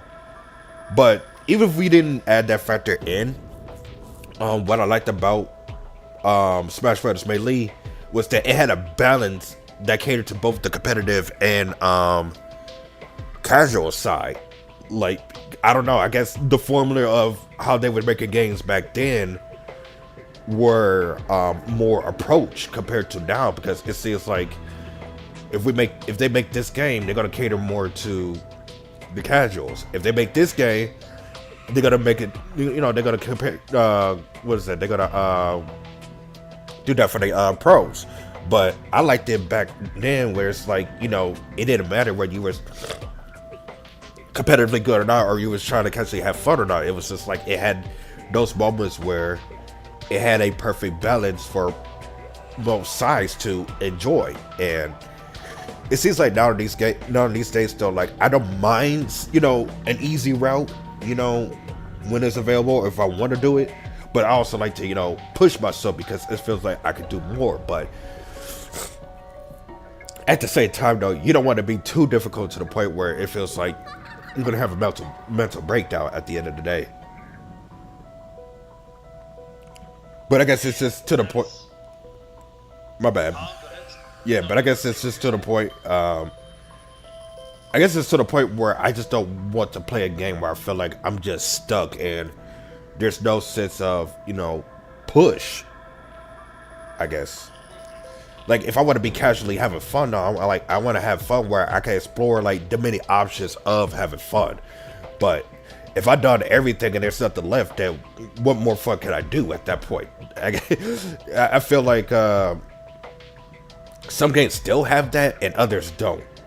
And it's the same thing with the pros. Like, if there's nothing to push for that challenge, then how can I push myself to do better in some of the most tactical ways possible? And when you look at back how Black Ops 2 and Modern Warfare 2 did it, it had that perfect balance. Well, I wouldn't say perfect balance, but it had the ideal balance of this is how video games were supposed to be, or should be.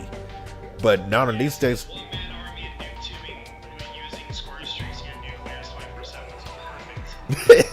okay, I'm not saying that balance was perfect, though, but I'm just saying, though, I would say this, though.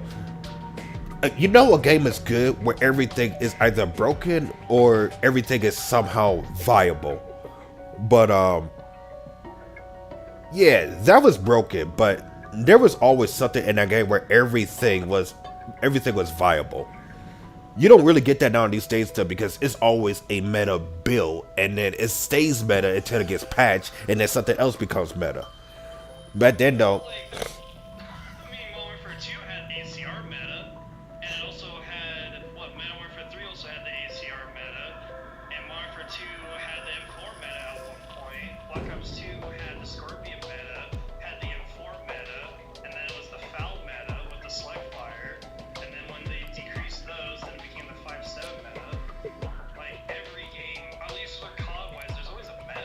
yeah, there was always a meta. You have a meta and then someone breaks it and then reports it over to COD or Activision, and then they fix it, granted, within a few months.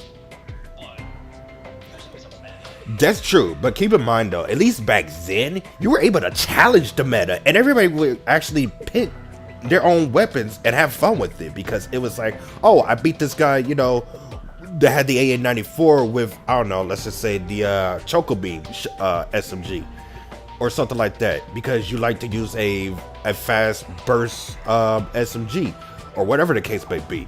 Like, there was always a thing where you could use something and you were able to challenge it. But now it seems like meta weapons now these days are so dominant that even when you're using weapons that you like, can barely challenge that, or at least you're barely having fun with the weapon that you want to use, because everybody's using, you know, said meta. It's kind of like, dang, like, where's the fun of using other weapons if everybody's picking the exact same thing?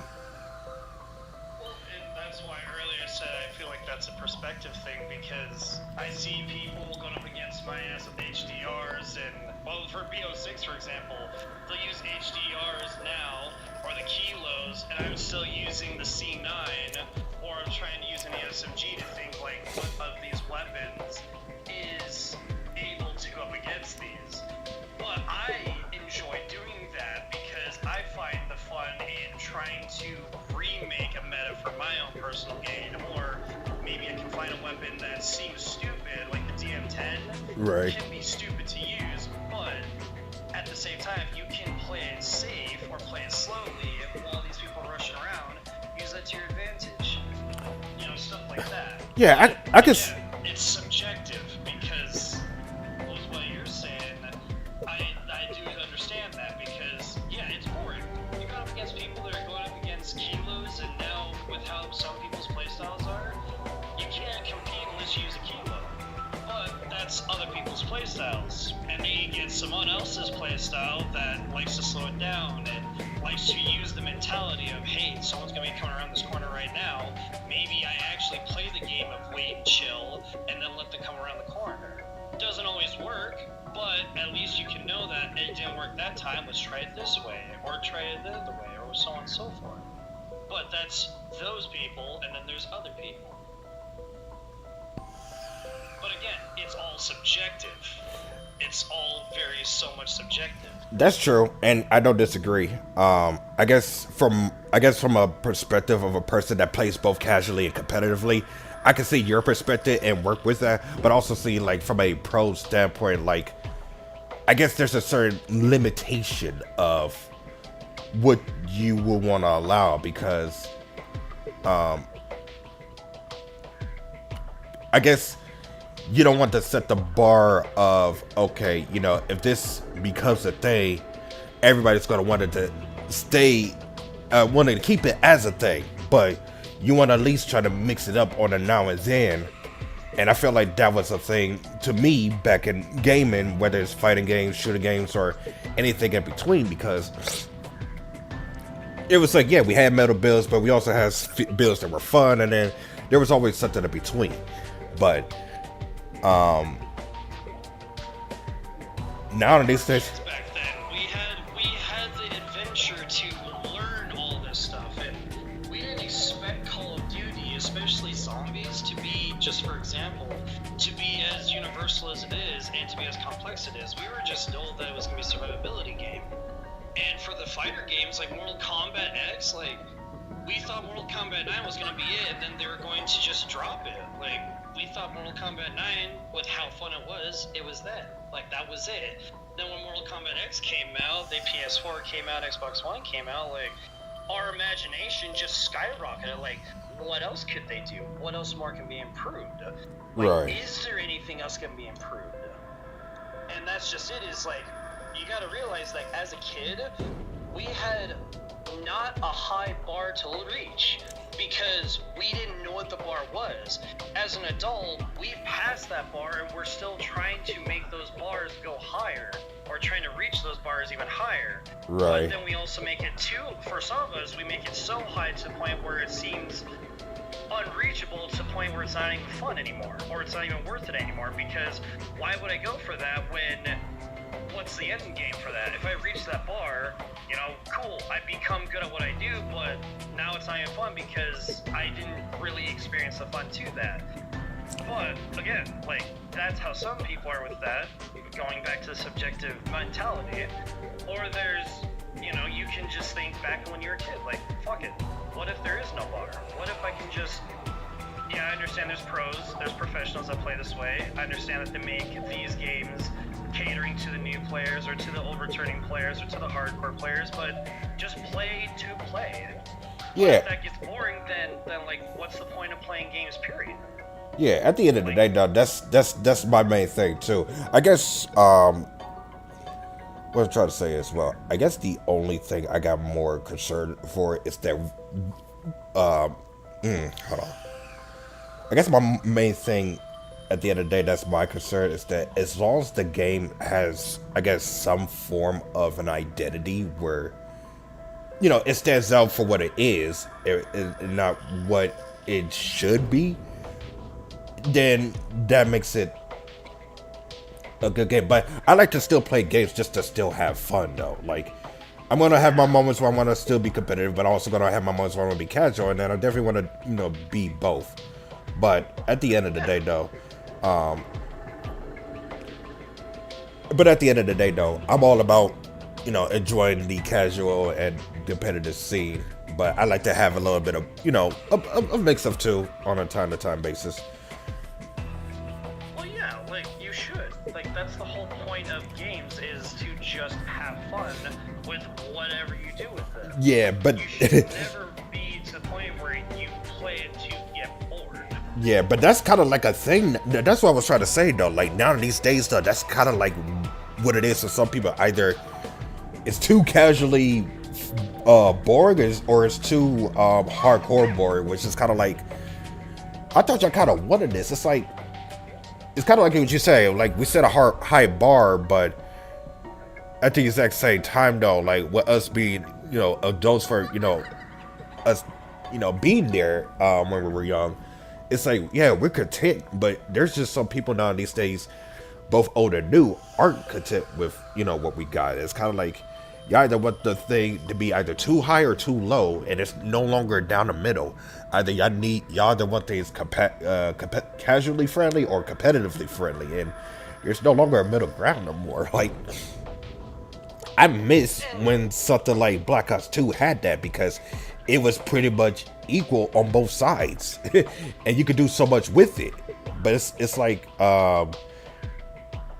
games and people now these days just don't have that mentality no more. It's like there's no balance.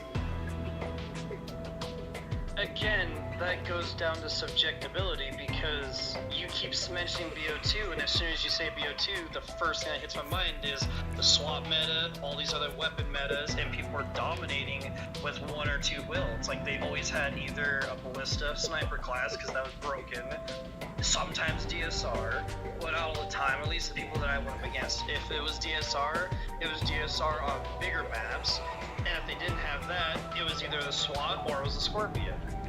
And even if it's not BO2, say even just the whole casual or professional, or even the more cracked addict mindset, like BO6 players, back then, again, we didn't have a bar for that. We just played to play, and we had fun, and if we got good of it, we wanted to learn more. Yeah. Nowadays, because of how easy COD, I know I keep using COD as an example, but how easy COD is, it's not surprising to see these 11, 12, 13-year-olds pulling 3 to 4 nuclears a game. Like, it's just because of how easy it is. And it's honestly, for me, in my honest opinion, that is a balance that I like, because now are we not getting these newer kids and these newer people to play games like this? Now we get to see what maybe Call of Duty will do. For all we know, and I, again, still using COD as an example, COD might at some point go back to the basics and say, we're going to give you Black Ops 2 in its original form. And then we're all going to be excited for it for the first few months. And then before a few months after that, we're going to be like, you know what? We kind of miss BO6. BO6 had everything. It was easier. We had something to grind for. There was new camos, new whatnot, like, or something for some people like that. Or you'll find those other casual players or these nostalgic players that are like, hey, I'm glad we're getting BO2 back to its original form on a newer platform. That's awesome, because now we get to experience not only our nostalgia, but we can go back and play casually if we want to, or competitively, or whatever the case may be. Right. But again, it's all of this conversation is just subjective. Yeah. And for you, that's good. That's good, because if you have people that have their opinions on that, that's how we get games like BO6 or BO3 or BO2 or hell, Mortal Kombat X or Mortal Kombat 1, or hell, even the new Super Nintendo games like the Brawler Stars, or I'm not good at those Nintendo ones, but yeah, Smash Brothers. Yeah, you get someone that's like that. I feel you. And that's good. That's really good. If anything, though, I'm not even like, go ahead. hey, you can't feel that way. But it's just, if you want someone to be like, they need to go back to those ways, like, it's never gonna happen. No matter what Yeah, happens, that's true. We'll never get that back. No matter how hard we try, we'll never get that back. And we should stop demanding that, let alone putting that bar, again, that bar of this is what we should expect, and just be like, you know what? If they're not going to do it, they're not going to do it. I don't have to play that game. I can play something else, or I can do something else. You know, there's always something else that can be done. That's true. And I guess at the end of the day, though, I guess I'm looking forward to something like how Smash Brothers Ultimate was doing. Like, they had it to the point where I guess after they learned their mistakes from Super Smash Brothers Brawl and Super Smash Brothers from the Wii U, they kind of like put those two together along with some mechanics from like Melee and gave it like what pretty much was like the closest to like a good video game experience. Did it still have problems? Yes, but was it a step in the right direction? Definitely. Like, because I think it catered for both sides. So like you said, definitely a suggested approach, but definitely a warm welcome ideal for anybody that's had that itch of wanting to do something either competitively or casual, you know, something casually or something in between. Exactly. Like, again, you can't make a rainbow with one color. Yeah, it's true the that. same mentality. Like, as long as you have people that are willing to play the game and play the way that they find this fun, that's all that really matters. That's all that all these are for. It's when you get one person who decides, well, this is how it should be, this is how it needs to be, like, well, that person can go burn in hell. Let that person out home.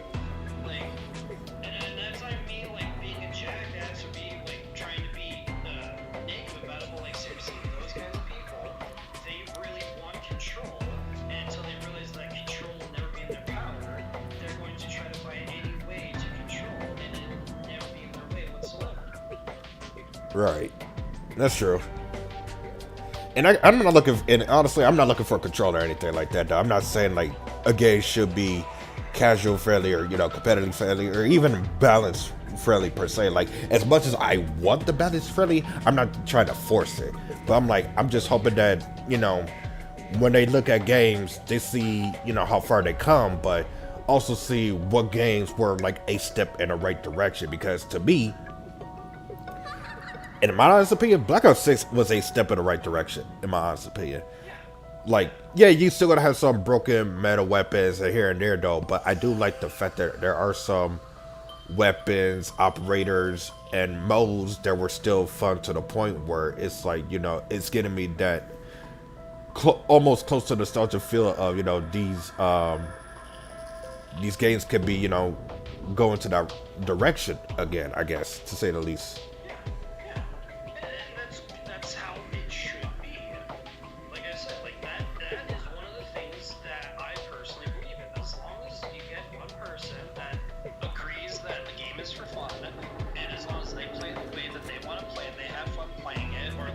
Some sort of entertainment from it. That's all the basic deal is.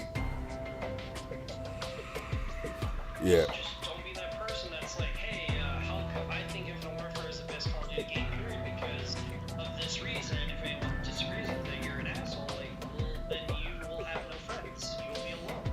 Yeah. No one else is going to abide by that rule unless they're that kind of person. Right. So. Real quick, did Matt tell you about Thursday? No, did he? Right now. He just texted. 9 p.m. He said 9 a.m. for Thursday is okay based on the post. Yes. I'm sure.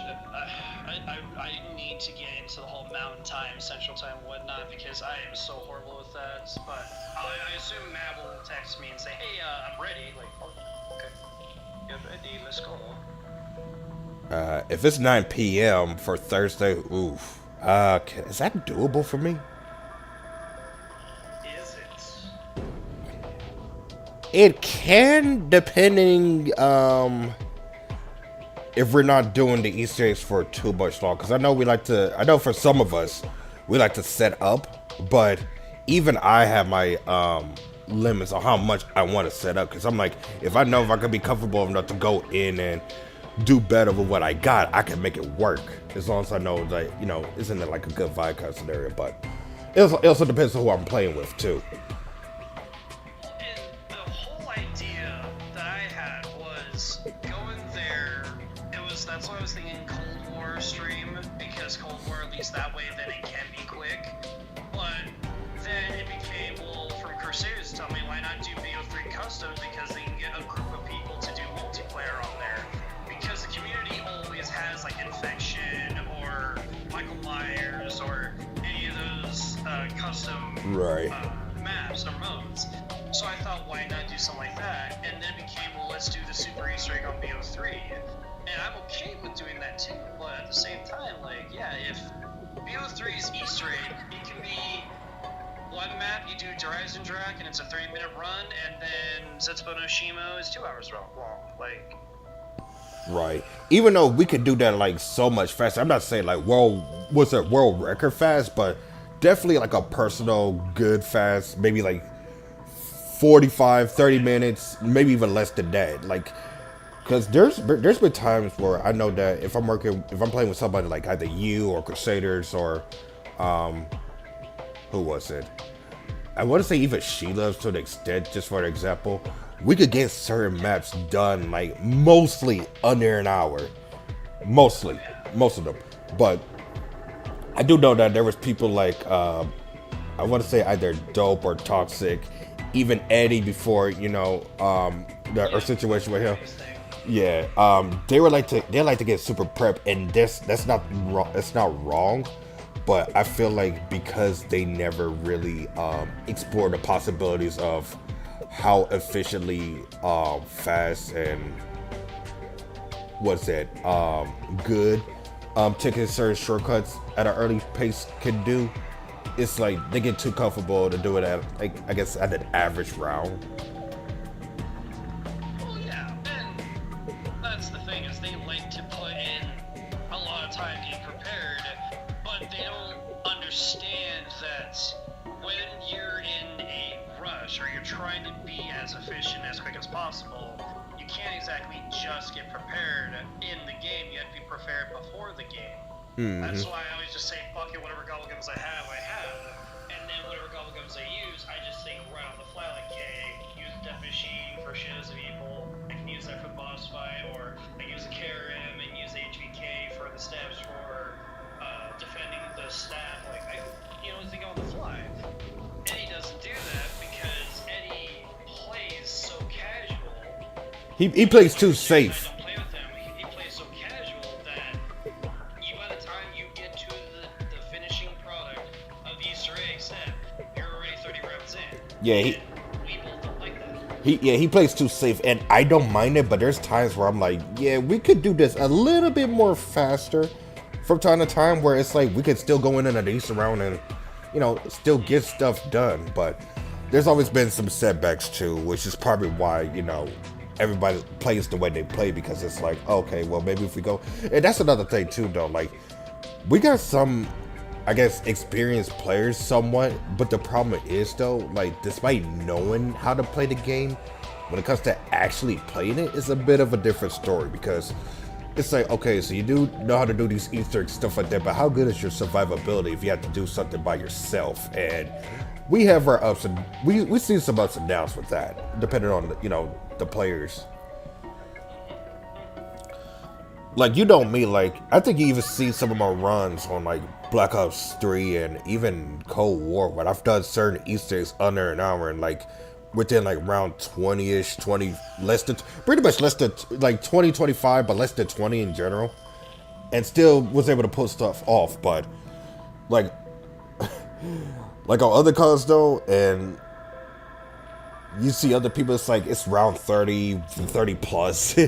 Everybody's super prepped, but it's like, we've been doing this whole thing for like an hour or two. We could have got that done less than that. Oh yeah. Good. Do we want to do this map, or do you have only 10 minutes left? I'm trying to debate, like, do I actually push? I mean, I could, because I don't go to work Wednesday and Thursday, but I'm like, do I really want to? Do you both? I mean, like I said, I have until next Sunday of not working, so I am always available. Right, but I'm like, I'm like, though, like, after today or after this week, I'm not sure if I'm gonna have another opportunity to do this. So that's where I'm at a crossroad at with right now.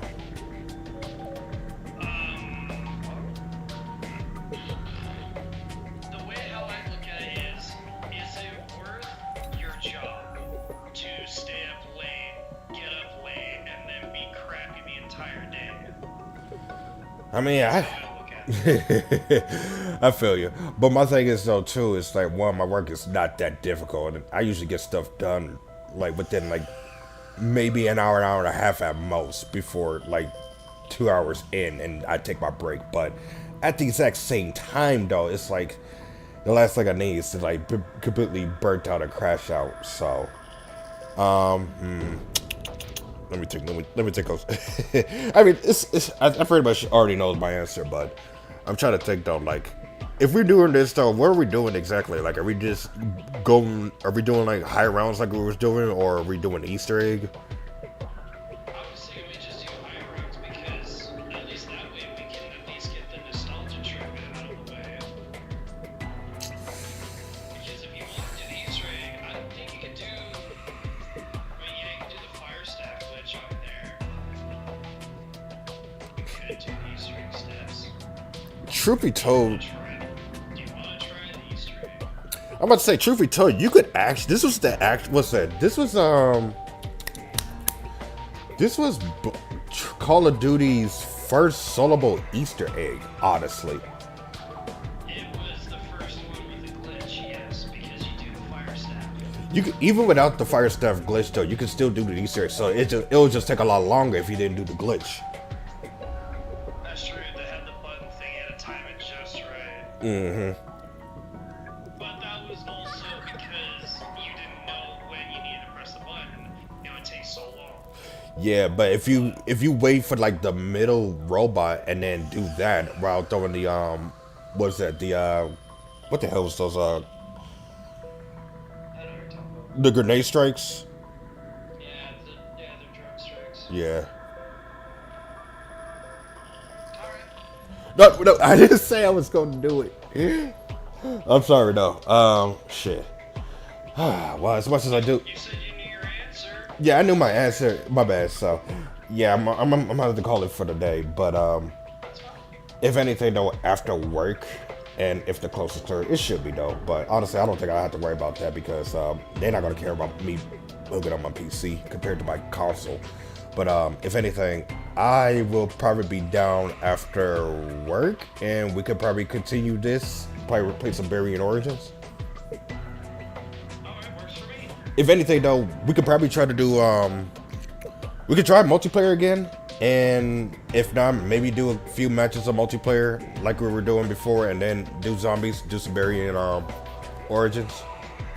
Yeah, I'm totally down with that. All right, cool. Just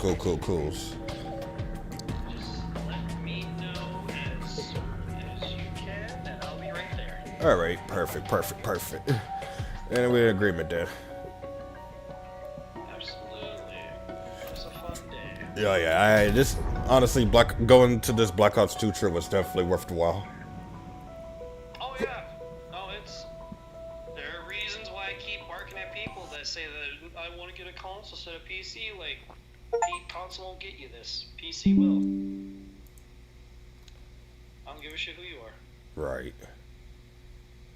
Uh-oh, my cloud status. Unable to sync. Well, What the hell that's happened? annoying. How did that happen?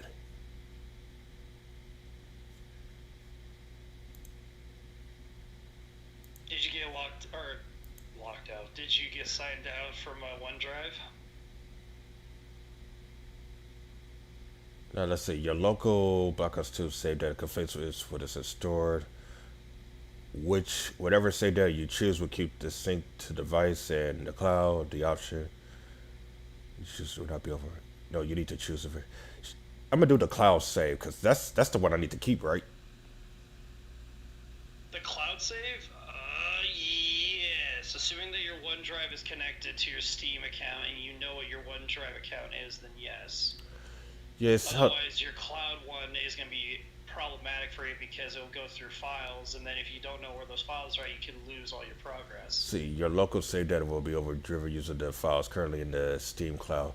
Well, I got a cloud save and a local save. My local save was modified at 2:30 a.m., which is, well, like at least less than a half an hour. But the cloud save was modified at 1:16 a.m. Yeah, and your cloud or your Cloud one will be just for your Steam account. The other one will be for your local files. So You should we be fine. You'll be okay. You should be fine. about to say so I do the cloud one. okay, Cloud One. Do the cloud because in that way, if you do somehow don't have enough for Steam or you lose Steam, at least when you download Steam with your account, you have your stuff saved. Right.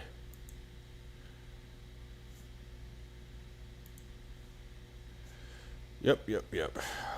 I'm also hoping that if I do get this what is it, this hotel, I guess, shenanigan going on, that I'm able to get in at least on the day of Wednesday. If not, it's probably going to be like a Thursday thing. But it sucks because I'm already got to go back to work on a Friday morning. I'm like, come on, I just had to stay off.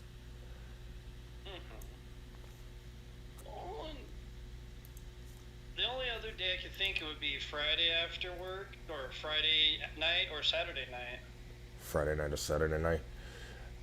I might be. Because I can't do it Sunday, and I'm not. Next week, I always tell myself like I want to drink, but then it comes the weekend, and I want to sleep at 7 in the afternoon. If anything, I would say this. After Friday, I think both weekends, which is Saturday and Sunday for me, I am working in the afternoon. So if I do find myself having time after coming back from work to play, I should have time to do that and be able to stay up and all that stuff. Because at least the hotel I'm going to is not too far from my job, and it's pretty much the closest here. It's a little bit more expensive, but it was the closest I could get to over here. You gotta do what you gotta do, right? Yeah, I had some of my coworkers talking about, so you should go back to my stepfather's place. Like I was better off doing that, but I'm like, not really, because one, I was behind rent and had to pay that as debt. But I'm like, knowing him, I was not really getting anywhere as much as I wanted to think I was. And I guess that's what irritates me, because I wanted things to work out to where I could move up and move forward, but that wasn't really happening. And then it irritated me though, because like, okay, yeah, you putting me on punishment because I don't know, I guess in his case I did something wrong, or I nearly slipped up, and this is supposed to be keeping me alert or focused. Okay, whatever. Like, I may not like it. I can't say whether it's right or wrong, but I think it was so reasonable because one, at the end of the day, I was still playing the game and stuff like that. That's not what pissed me off being over there with him. What pissed me off was the fact that you let one of my siblings do the amount of shit that she does, and she's getting away with it. She got just as she just got just as much dirt on what's it on her than I do. And for some reason you letting that slide. Like, what she did was wrong. It was even worse than anything that I did. And yet you letting everything that she do slide because of what exactly? And I know people are saying that, it's a guy and a female thing, like he's going to be more lenient and stuff. Like, I get that in some cases, but like at the exact same time, she's an adult. She can make her own decisions, and what she did wasn't exactly responsible. And I'm like, okay, so is she not going to get a repercussion for that? And when that was not delivered, it was like, okay, so why the hell are you giving me repercussions where the actions at the end of the day, my actions at the end of the day, it's not going to harm you. It's only going to harm me if I have my setbacks or fallbacks with it. Because at the end of the day, if I messed up, it's not going to hurt you. It's going to hurt me. And if you're telling me I got to leave because of said thing, and you don't want it to the point where it becomes a problem with everybody else, fine, I'll do that. But at least I want to make sure it ends on a good note of things, that it was at least on a mutual approach.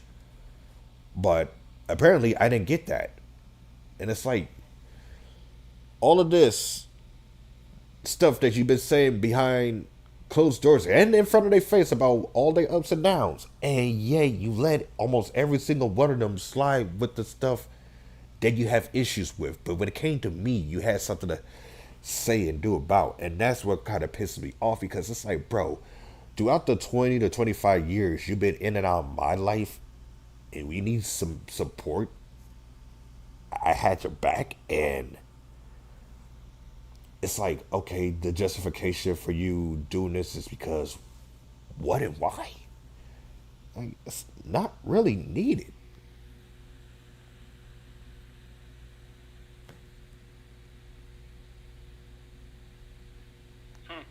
I got nothing, man.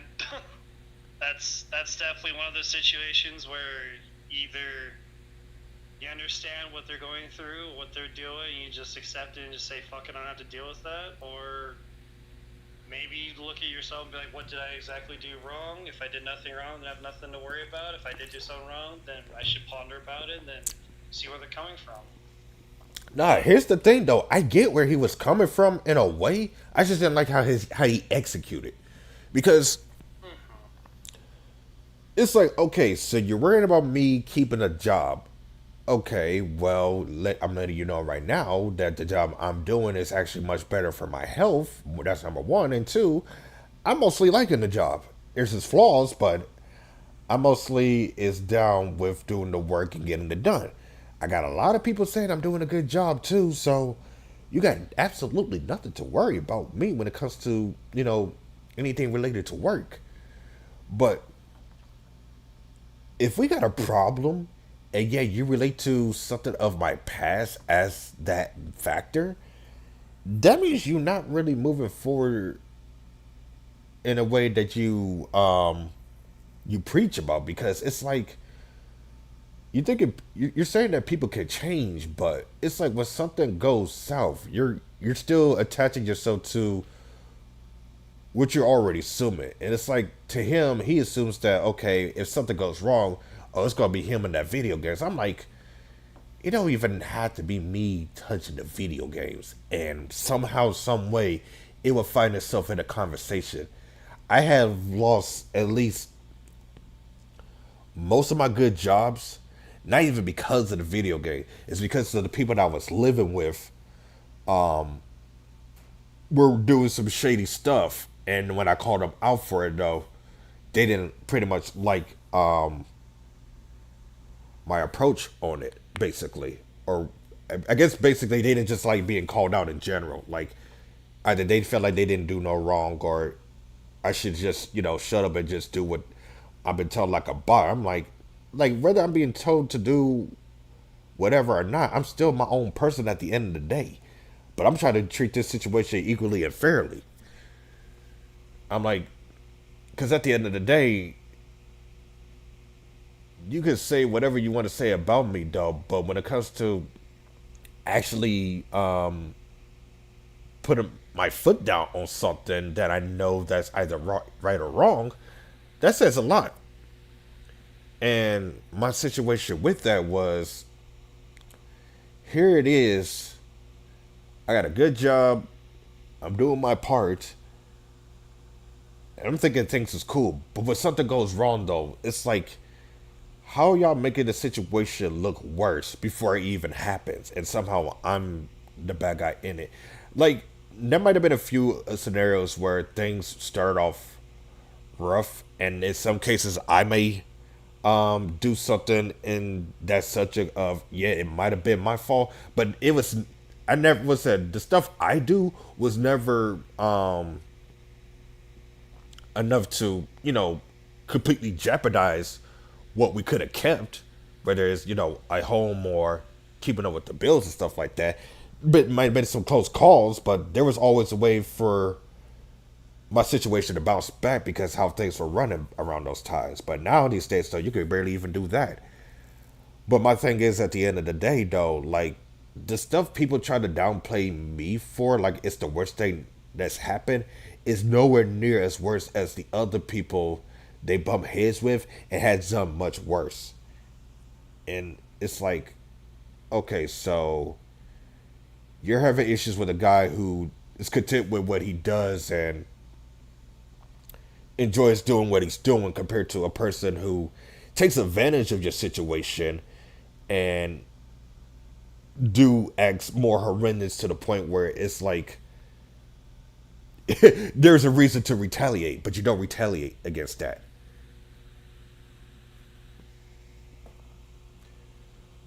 Well, what exactly was done that she did that was so bad?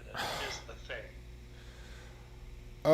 So my sisters, because keep in mind, I got two twin sisters. I actually got multiple sisters, but depending on the side of the family here. But I guess on this side of the family, she dropped her off in a dangerous part of Detroit where anything could happen to her. Luckily, she was all right and came back home safely. But the fact was that you dropped her off in Detroit in one of the dangerous parts of it too, where she could have been, violated, possibly killed, whatever the case may be. Your own sibling, you did that with the intent of not trying to basically hurt your own sister because she pissed you off by saying something that triggered you. And it's like, I get why she did that, but her execution was not needed to was not needed in that sense, or at least not needed in that part of town where Detroit is already considered one of the most dangerous cities in the US. Like, it may not be, I don't know, Chicago or New York dangerous, but then again, that's debatable from a person's perspective. But for somebody that lives in Michigan and knows some of the dangers, or at least heard about it, that's enough to put you on high alert. And originally, from where we're from too, we was already born and raised in a city that's damn well close to the city of Detroit. We were practically in it in a sense, but it's like, come on, out of all things, you could have dropped her off somewhere at least a little bit more safer, at least. That way, the justification of dropping her off would have been at least a little bit more sane. But the fact was that she did something, intentional and reckless. It was like,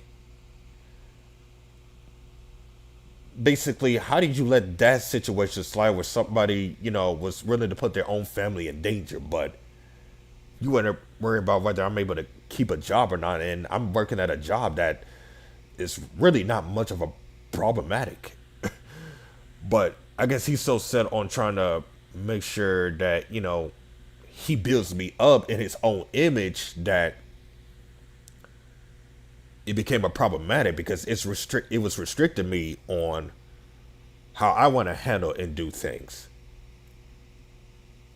Basically, even though I was still handling and doing things, in my own way. Like, I was still paying rent, paying bills, and all that other stuff. Like, slowly but surely, I was basically taking care of what I was supposed to do at the end of the day. But I just didn't like the fact that even when I was coming to him about living up to curfew or whatever the case may be, he made it seem like, oh, like, I should be rewarded for that. I wasn't looking for it towards it like it was some kind of reward. I'm just trying to see, like, after, at least hitting the criteria of certain things, where are we at with this? Like, am I able to, be able to play again? If I'm not, I guess it is what it is. Had he just left it as that, I'd have been content with it to some extent. But it was like, okay, you brought up the thing of, oh, you treat this game like it's some kind of god or something like that. Basically, the typical scenario of people, I mean, not people, but parents saying that basically the video games is ruining your everyday decision. I'm like, I don't even have to touch the video game, and I can have trouble sleeping just because I'm working the way how I'm working. Like 3 to 11, and then only getting a few hours to do a 7 to 3, and I could be in a tired state. But why are you so tired? I'm like, man, like, I got this, 3 to 11, and I couldn't go to sleep until like 2, but I bet you was on that video game. I'm like, really? I don't even have to touch the game, and that'd be the excuse that I'm here. basically, I just didn't like the fact that scenarios happen. Yeah, the scenarios that happened, the accused scenario situation was me in video games. Like I said before, yes, I had a really bad video game addiction back when I was young and it was getting away with certain things. Punishment was more understandable in the most case scenario around that time, even though I was rebellious in that sense. But it was like now, even though the punishment was debatably viable to some extent, I didn't like the fact that it was just only towards me, even though the situations that you had on my sisters or whoever else in general was far worse. But I'm like at the exact same time too, like if everybody's situation isn't such a big deal for you at the end of the day, why are you making it seem like my situation was that important, even though it doesn't affiliate with anything that you're doing or what you could do? So my thing Well, was how long has your sisters been there? Your sisters have been living with him for quite some time, right? one of them has, one of them has, the other hasn't. She got there literally, I want to say not too long ago after I got there. But the fact is that, go ahead. Does he have a better relationship with the daughters than he does with you? It's really tough to say because, ironically enough, he did not fully get along with my sisters, let alone his son, which is my younger brother. Because at the time, though, there was a lot of going on. There was a lot of back and forth between our mother and our stepfather, to say the least. And I don't want to say I like picking sides, but there were certain scenarios where, in some cases, whenever my mother was in the wrong and he wasn't, she didn't like that, and he would help me out. And back then, I felt like, okay, despite his issues that he had, I won't say exactly what. I felt like, in a sense, I was, at least I thought I was getting somewhere with him, and we were seeing each other, despite the ups and downs. But there has been moments where he had his faults, and it went with our mother being right. But and honestly, though, in one way or another, my family has some really fucked up scenarios. Even though we are intentionally good people or trying to do the good thing, the executions was like really something. But I think some of us are trying to make amends for our past, but the way how things are being done, it's really hard for that. But ever since our mother's passing and his and he had his redirection after an incident, it's like he's going the right direction, but he's executing certain things the wrong way. And it's like, okay, I had your back, I helped you out, and although it wasn't perfect in every sense, at least I was there for you when you were at your lowest. But it's like now he's at this area, and he's treating even his,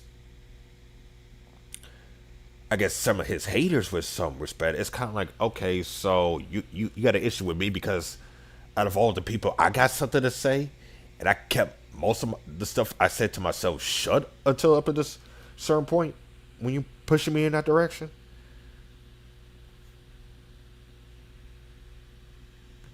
See, the only thing that's coming through my mind is that he's still grieving and he's got 3 or 4 kids that he has to take care of. Some of those kids he doesn't want to take care of, which, again, why bring those kids in the first place if they don't want to take care of? Probably is doing it because he's trying to do a service to mom, which, I mean, I understand that because at some degree you have to be a parent. You really don't want to see your kids have to struggle. But at some point, though, if your kids are refusing to grow and to adapt and to improve themselves, and after years and years of just being down the same shithole, like, I do get why he would be acting like he does. But again, we're also getting a small amount of the story. So we can make up any kind of ideas or decisions or thought process of what's really going on. Until we get there, we'll never really know. And until we see it for our own selves, we'll never get the full story or the full idea of what's going on. Okay, so here's my thing though with this though. Like originally, I didn't want to move back at that place. The only reason why I had to though, because where I was living at, I didn't have anywhere I can actually live, and the people I was living with, I have one who has some people were basically it got really aggressive to say the least, and I was basically forced to leave. And then the other one, I was only there for a short amount of time and stuff like that. And then it was also at that point where I was actually at the Salvation Army at Tennessee, but when I was at the Salvation Army at Tennessee, I was actually at a really good job. I was doing landscape. I was driving, machinery, trucks and stuff like that. So I had something that I liked doing. It wasn't my ideal job, but it was a job that I felt like I could have grown into and could have benefited more have I been able to stay into it. But because of my situation and not being able to stay in Tennessee, I had to move back in Michigan. And I guess to tell you the story of why everything is happening the way it is, basically here's what you got. You got me who likes to play video games, but at the time was a very stubborn person to some degree. Likes, compliments and doing good things, but had a tough time accepting the negativity and was pretty much a real bastard at times though. But I grew to a more humble character over time, or try to be more of a humble character over time. In a sense, I was humble, but I definitely had an issue on dealing with certain negativity up until a certain point where I'm more contained with try to balance things out. You got one of my sisters who was in a marriage, but that marriage fell apart. Now she's a mother who, is trying to do her best to take care of her kid, but it's also dealing with that. She's got a card notice issues and all that other stuff. And she's living with my brother's dad, who's our stepfather in this case. But she's like barely there from time to time. And then there's my other sister who, Jesus, I love her, but she can sometimes be a real piece of work. She's the type of person who has a plan, will do something, but when it comes to like executing it, though, it doesn't happen exactly when you expect it. But will be the type to criticize and be quite a hypocrite in a degenerate in that sense. I have a younger brother who basically lost, his mother, who's like his best friend in a way, and despite the issues that our mother has, she did do her best with him than anything else. But he's trying to cope. He's trying to move up in life, and the only person he has to rely on in that aspect is the person that he did not get along with at first, which is his father, who originally is a guy that knows how to work, but is basically was originally a drunk, but he grew out of that. But he does have an ego, to say the least.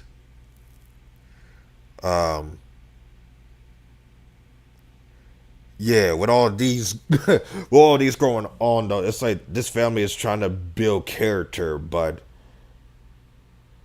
it's always those scenarios that cause us to clash with one another. But originally I didn't get along with my brother because of how he was brought up. He was brought up more better than what we was. But then me and him had a talk, and him ended up working out things, and pretty much I got more love with him than I do with most of my other family members, because it's like now these days anything can spark a fight between them and like between one another, and my sisters are at odds with one another, especially since that incident happened. But getting to the main point, me and my siblings were all living under our mother, and our mother she could either be your best friend or your worst enemy. She definitely had a bipolar situation that made it really tough to know exactly who you were dealing with. You could do something good, and it is what it is. But when you do something bad, she would talk your ear off, punish you, whip you, whatever the case may be. And it's like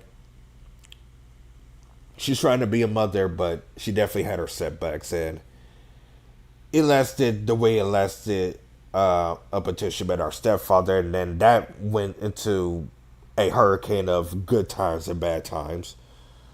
And I think it stayed like that up until a certain point where some of us was kind of going our own direction, even though it was getting rough. Eventually, I felt like I was finding my footing in Tennessee, and my sisters were, I guess, were having their own kind of footing as well. And my mother and my brother was basically doing their thing as family, just surviving up until her passing back in 2022 in September. So he's grieving, my stepfather's grieving. I guess one of my sisters was also grieving, but it was like I was grieving too, but I kind of cope with it because it's kind of like, kind of knew it was going to happen, but didn't think it was going to happen this soon. But I went there to the funeral as moral support, trying to make sure that everybody was still functioning in some way. Went back to Tennessee, and then things went south with Tennessee after I couldn't live at the Salvation Army no more, and had no choice but to go back to Michigan, and I've lived with him. And things with me and him started off at least okay. Then I got this job at a McDonald's at this airport I used to work at, and I was there for quite some time. At first it was okay, but then things would start to get rough. At least I would say when I really got into that second half, things really started to get rough. And by the near end of my year at the job, I basically was bumping heads with the management, mainly because they were starting to put a lot more work on me, because they needed people to move around and stuff like that, but they didn't really have a lot of manpower. And we lost a lot of manpower because after the summer program, most of the foreigners that was with us during that program went back home, and they decided to divide the work, but they put more on me because I guess in my case, my position as the real worker was more flexible compared to everybody else. But that was also a setback for me because I'm the guy that was already working one of the most fast-paced positionings in that kitchen, but I'm also got an asthma too, which that doesn't work well, and y'all got me doing a lot of the upstairs work and downstairs work as well, and all of that accumulating, that could put me in a hospital, and it did before because I used to work at other restaurant jobs, and I worked so much to the point where my body couldn't keep up. So, and I had to have an episode, so it was like it was told to basically to try to take it easy if possible. But when I told him that, and things just didn't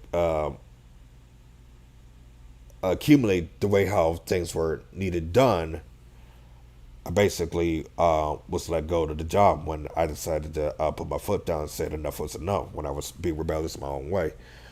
He didn't like that, even though he understood, I guess, some of the reasons for it.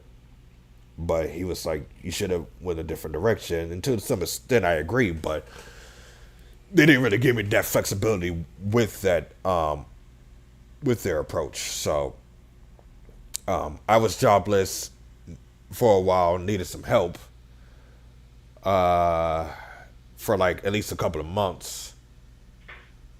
Eventually, one of my stepfather's siblings, who I get along with, got me the job where I'm at right now, and I've been doing my best with this job ever since when I started in mid-January of this year.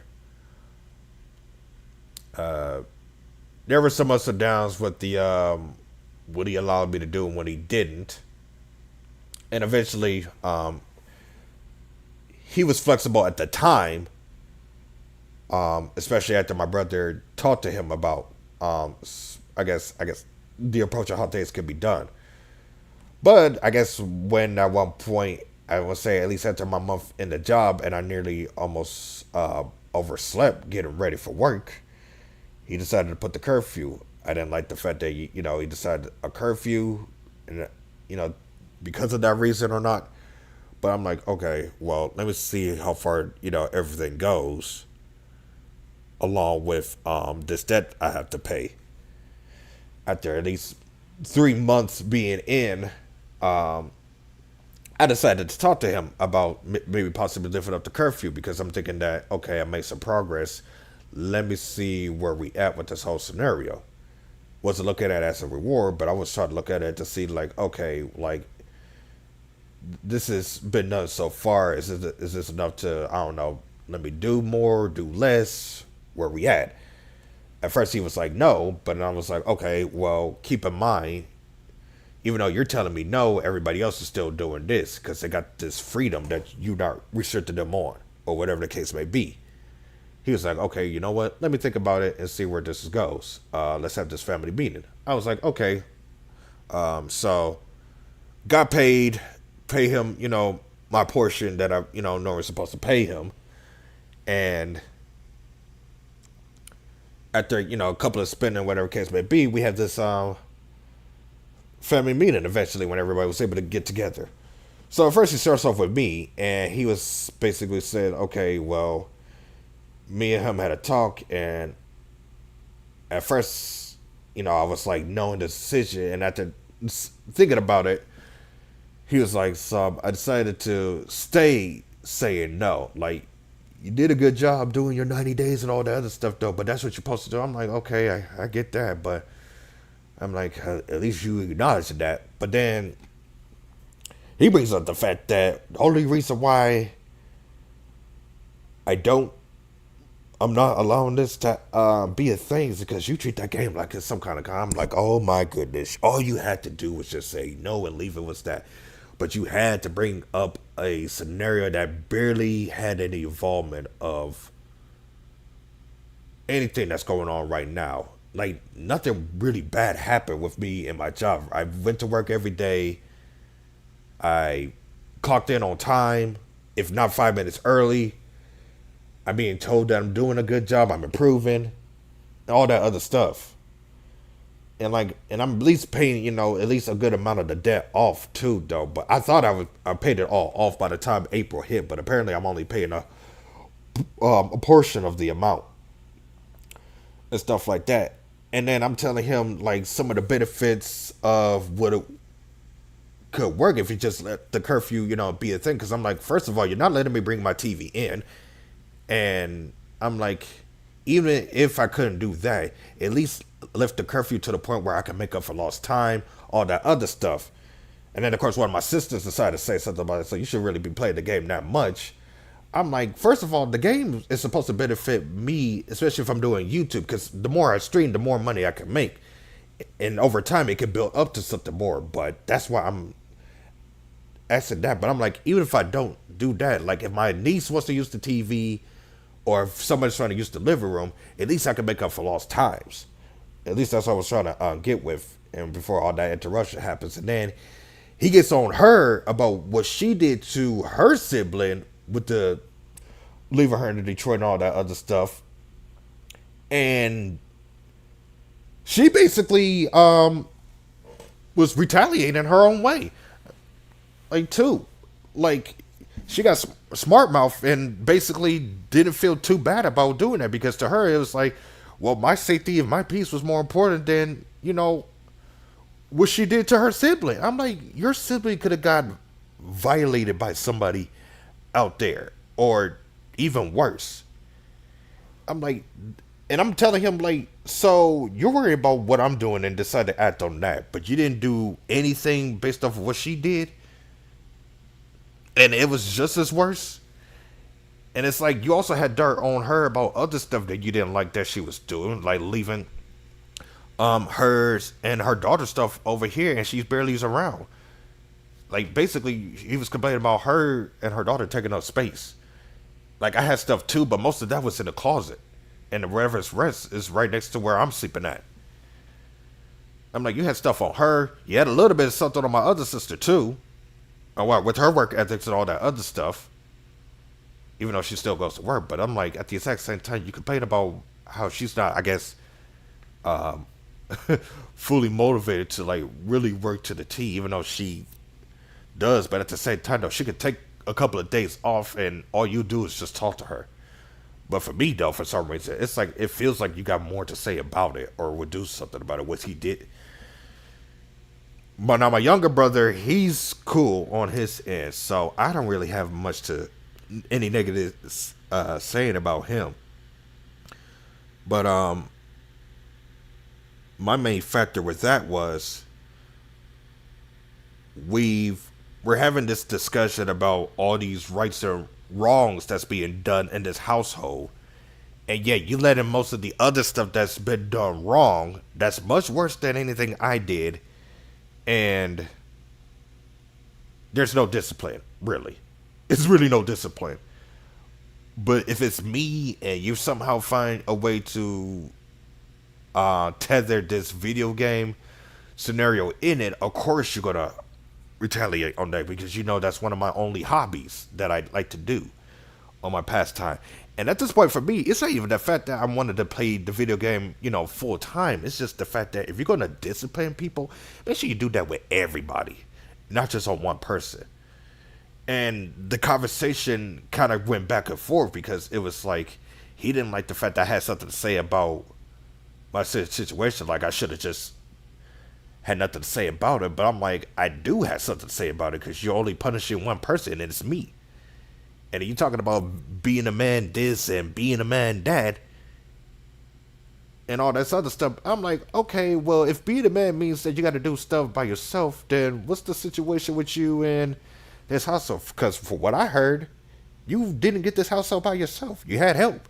And even if that wasn't true, and I was going to mention that the fact that he'd be having transportation for his mother or whoever the case may be, but my thing was this, what I was going to try to say was that you can do everything by the book and still be stuck where you're at right now. Because my thing was, at the end of the day, all of us is doing something, and yet we all still in this 2-bedroom apartment, and it's 5 of us.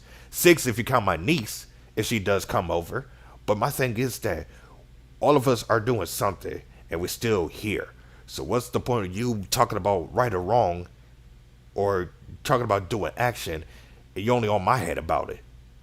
And he got emotionally hurt about it, or egotistically hurt, that he's trying to downplay everything I was trying to do. And before, and it got so aggressive, it looked like he was really wanted to fight me because I actually had something to say about it. So I'm like, you know what? At this point, I don't see that coming to a good end. I don't think things was going to change as much as I wanted to end on a peaceful note. So I was like, you know what? I volunteered myself to lead the place. Like, apparently we don't see things eye to eye, and as long as I stay here, things is just going to get tough for no reason. So he was like, leave then. I grabbed my stuff. I gave him the key to the apartment I was living in, and then after that was just trying to find somewhere else to go. And I ended up coming to this job after talking to some people, and they letting me stay here until I get paid. And right now, I'm trying to get this hotel place that's not too far from my job. I think it's like at least 45 minutes or less, which I can make there and back relatively easy. It's not far by walk or by car. And just trying to see what goes next. I want to get an apartment, but they only letting me stay for 2 weeks, so it's not enough money in my pockets to go to the nearest apartment complex and try to see if I can get an apartment. So yeah, I left at a really rough time, but I left for the rough time with a, at least in my opinion, a reasonable approach with this whole situation. So that's where I'm at with this whole thing. Now, you can say that I'm wrong or say I'm right. I don't really know or care, but I would say this though. I left because knowing that if I stayed there, things were either not getting any better or it was going to get tough. I want things to get better to the point where we could have all cope in peace in some way. But honestly, though, the way how our history is and how we interact with one another, I think only so much was going to go far with it. And that's where I'm at with this whole thing. It honestly sounds like everyone needs to grow up, honestly. Because I've gone, the situation that you explained to me is the same situation that my father did to my mom and I. And there's a reason why my mom and him are divorced. Because the way how he acted was very similar to how you act, and the same way how your family acts. And the only way how things got any better, at least for him, was what you did right, leave.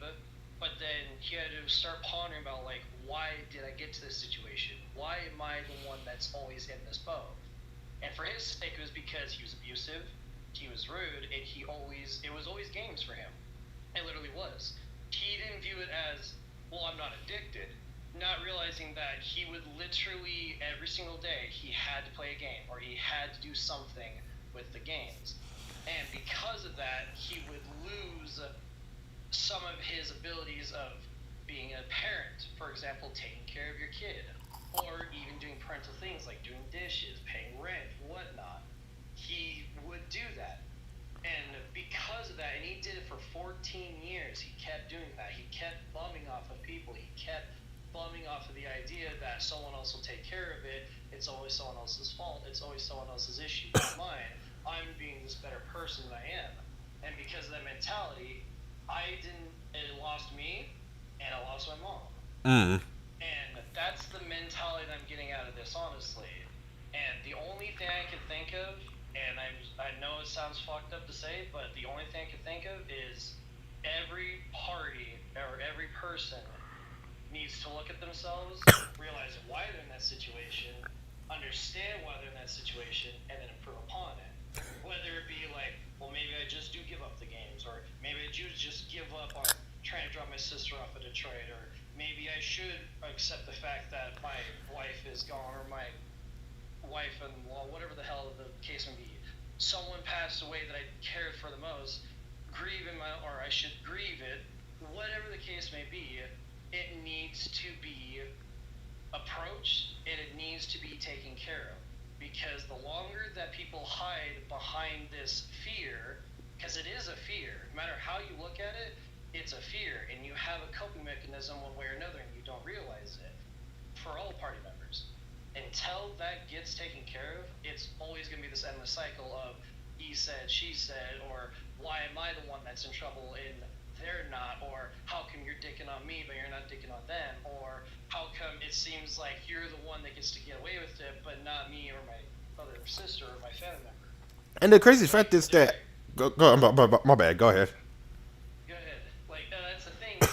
It's like I do understand really what the situation is. The main premise is until each party member. This is just me, because, again, just like we were talking about with the games, it's all based on perspective. Until you realize, or until they realize, until whoever the fuck it is realizes what has got them into this situation, it's never going to change. And until that happens, I mean, shit, man, it just seems like you won't be able to go with your stepfather, which I wouldn't. If he's really acting that way, I wouldn't. I wouldn't either. They have their issues on their own, and I would not want to even think about communicating with them.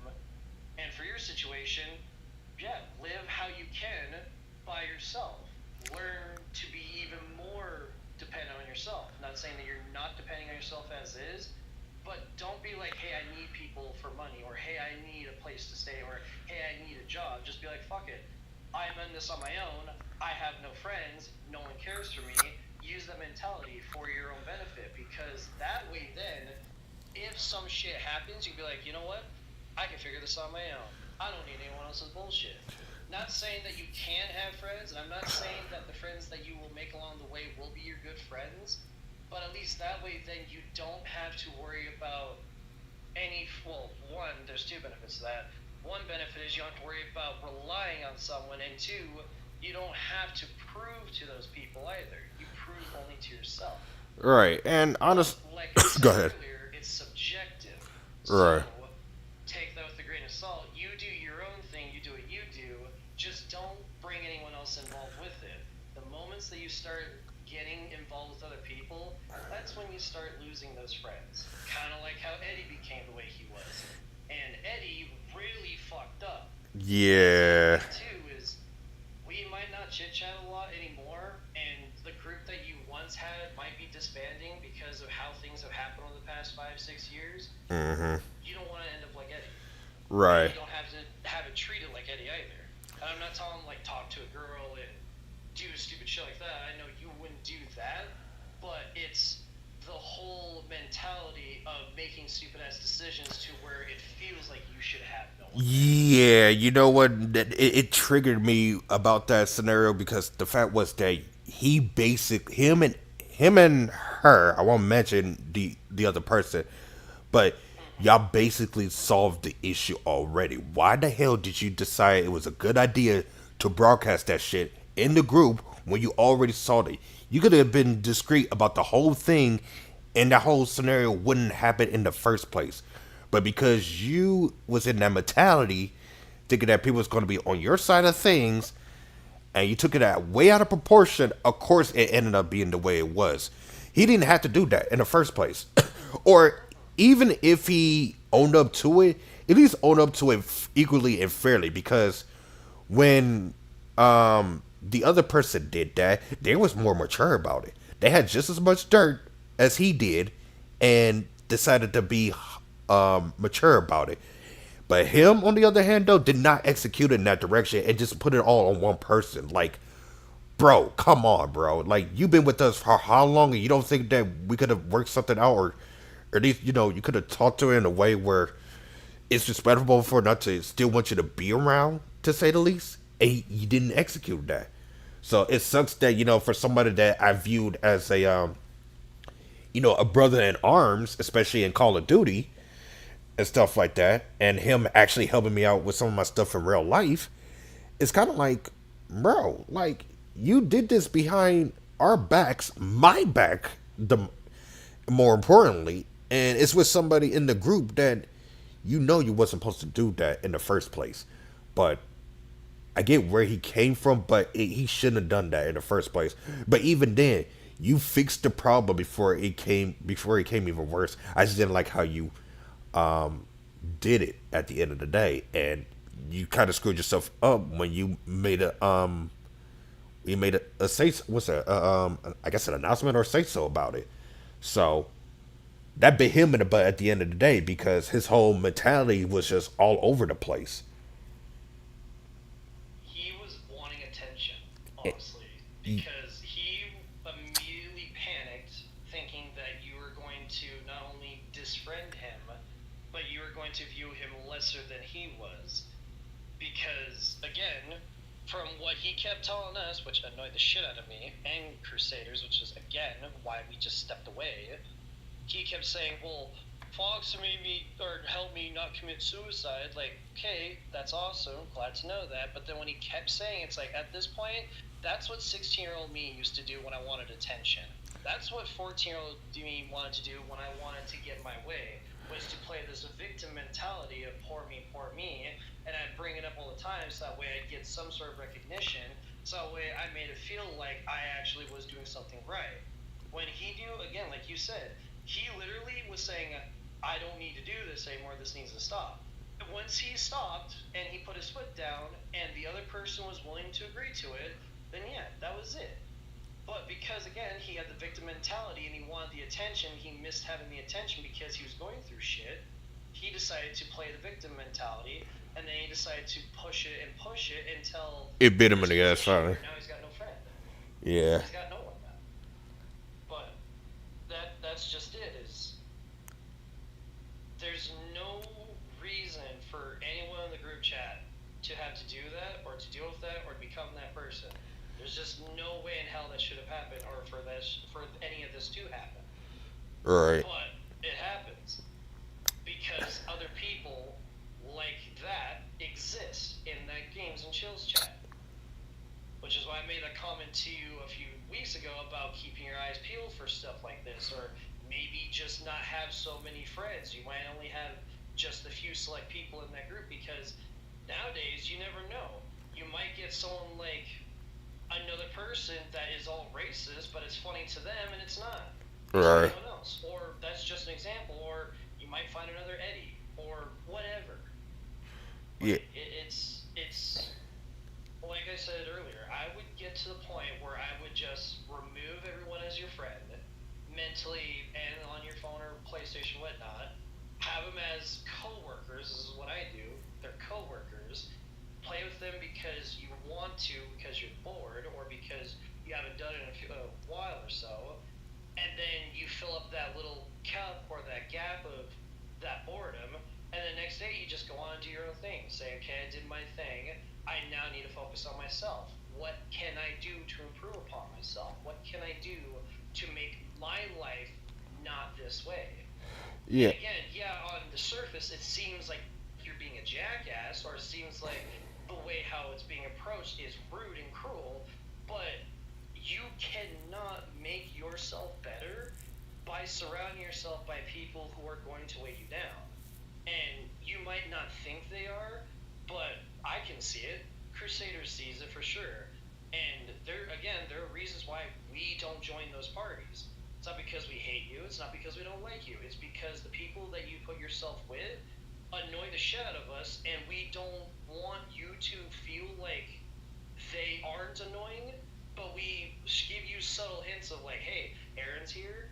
I get it. He's still new, but my God, he's like that cousin that you only want to talk to once in a great while. Or, I'm not going to name names, but there's some other people in there that act like everything's fine by being this annoying little brat, when in reality, the more annoyance that they become, that's why we just leave. We're just like, nope, fuck this, we're out. Well, again, that's what I've been learning to do the past 6 years, ever since I realized that I fell in love with someone and had my heart taken out. My mind went from, I want to take care of people, to, I need to focus on me. And if I have to remove everyone, so fucking be it. What's the worst that's gonna happen? They look at me and say, you don't understand me, you don't know what I'm going through. You're fucking right, I don't understand you, don't know what you're going through, because I don't walk a mile in your shoes. But reverse that card as well, you don't know what the fuck that I had to do to get to this position. And until you get to that milestone, you'll never understand where I've gone through, and vice versa to what you do. Difference being between me and those other people, I don't want to experience what they experience, because from what I'm being told from those other people, I would kill myself. Like, literally, I would be at the point where I'm like, there's no fucking point. Like, I'm going to be a problematic magnet. I don't want to do that. I see no point in being around anymore. That, hence, again, another reason why I remove myself from people that weigh me down or cause me stress. I feel you on that. Go ahead. Again, that's all I would suggest for you. You've been surviving for at least the 6 years that I've known you. You've been surviving as well as you have been. You've been trying to do what you can do, whether how you do it and the methods that you use might not be the ways that I would do or the ways that other people would do, but if it works for you, do it. I guess. Expect that. Go ahead. You doing that, it's going to cause issues like it has happened right now. I guess. You might not understand it now. You might not like it now. You might not want to agree to it now. But because of how things are going, it comes with a price. Same with what I do. Some of the shit that I do, I wouldn't expect it to come with a price, yet it does. But because it does, I appreciate it, I will ponder upon it, and then I learn from it. Right. I guess I guess if I had to speak about everything being what it is, one, I'm a very sympathetic kind of person, but I also have taken some advice to an extent. That's why I created 2 groups. That's why I got an elite group and a standard group, because the elite group are with people that I've, been with from beginning to end, and you're basically one of them. Miter was also one of them, you know, Crusaders, etc. But now in these days, though, there's only like a few people in a circle that I can only talk to about some of this stuff, or at least that I'm comfortable in interacting like fully. And it sucks though, because it's like back then it was really bread. I can almost say it was bread and butter, because with the elite group, I mean, because with the groups that we had back then, it was a lot of activity. It was a lot of genuine scenarios where it felt like, you know, it was a time to be alive. But now these days, though, it's just, it ain't like that. And then it's like it's like when I was helping people, and it was also helping with my YouTube career. Like it was turning into something. But when life got in the way, though, it feels like I went right back to square one, and it's like I'm trying to recapture that moment of wanting to help people because I see potential in them, and I want them to feel like they got something going on. But now in these days, though, people will take it for granted, and that's why it's hard for me to even talk to people like Duke and Anthony, because it's like, yeah, y'all show some support for this channel, though, but y'all take that the kindness that was given to y'all for granted and overstated. So that's why it's like now these days, y'all either get a warning or y'all just straight up getting kicked. But I will reflect a little bit more on that with the people that I got now and who I may potentially have in the future. But get into the real life situation, I know where I'm at and why certain things are happening where they are. Some of it is either, you know, good intentions, others might not be good intentions, and then it's just some things, you know, just happen because it just happened. I'm still working things out. I'm still trying my best to tackle it, and the most I can do is just listen to the people's advice, because what may work for me, or no, what may work for them might not work for me, but that doesn't mean the ideas aren't valid in any case. That's why I'm trying to do this hotel thing, because as much as part of me would want to go back to my family and work things out, I just know that the way how things are and who we are in a way, it wouldn't move forward. And I feel like in a sense this is ironically a blessing in disguise, because I feel like eventually I would want to move out. I just hated the fact that it happened with the circumstances of, you know, me not didn't end things, you know, in a peaceful manner with said person. But and yeah, it's like I'm trying not to really ask a lot of people for help unless I really need it. But if I could do it by myself, I would actually try to work for it before asking others. But I have seen some people who might start off helping, but then when shit hits the fan or it's not going the way that how they expect it to happen, it's kind of like, man, you might as well just not go for the apartments or the hotels and go back with him. It's kind of like, so basically y'all just throwing away everything y'all saying and y'all telling me I should just go back with square one. I'm like, what was the point of all of that? But y'all make it also seem like it's that relatively easy, even if I did it on the ground. I'm like, no, because I've seen people who be on the grind and they still are stuck at where they at. My stepfather was a prime example of it. My sister, who's been saving money, and she's not really getting her car license or giving a car or her own place, is a prime example of that. And then the other one that does have a car, who was married, no longer has her own place, is pretty much an example of how things could go far for one person and it goes right back to square one for that exact same person as well. And it's ironic because it's like, how's it the fact that y'all people can be so hypocritical on other people's and their messes, but when it comes to y'all try to normalize it. And that was always one of the main issues of who I was with is that people were trying to normalize their flaws, but be hypocritical and up to the T when it's somebody else's or mine's, for example. I'm like, I do not need a reminder of what has already happened and what's already been done. My thing is that if y'all want to see me move forward, are y'all willing to help me, or are y'all not? And if so, are y'all going to force it, or y'all going to let that naturally flow with the proper guidance? And it's usually the former, I guess, because it's like, if y'all going to help, y'all not really helping for me. Y'all just helping because it's for y'all to cope with y'all issues or whatever the case may be. Like, I got my flaws though, but I'm usually the kind of person that likes to help more than to take, really. But I do also realize that I do need to work on some things in myself, and I need to try to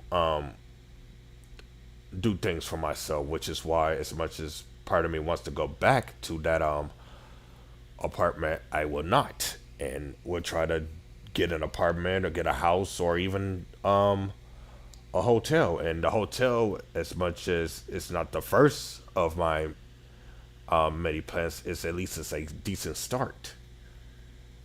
Like, it's not the most cheapest, but it's definitely close to me able to get to work and me to be able to do stuff still in some way, even if it leaves me very little.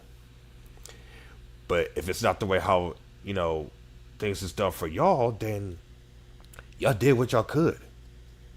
But don't make it seem like, it could have been so much more done, and those opportunities are around the corner where in reality they're not always going to be that way. Like, for instance, if I wanted to work a double shift, that won't happen till like another 2 weeks, because the positions open for said positionings aren't available until a later date. And it's not like I could take other shifts, because you need to actually have some experience for said shifts. And I've already asked to do other work around here before, and there's none available right now for me to actually hop onto that. I get people got expectations, but they can't make another person's expectations as their own and expect that to be a thing all the time. So, with that being said, I am and will still try to do things, but do better.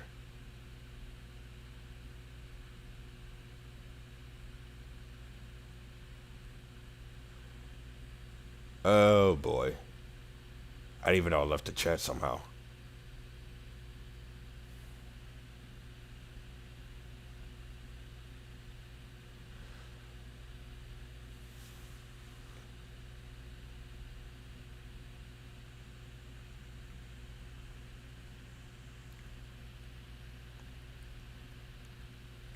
But I think I said my piece. I said what I said and did what I could.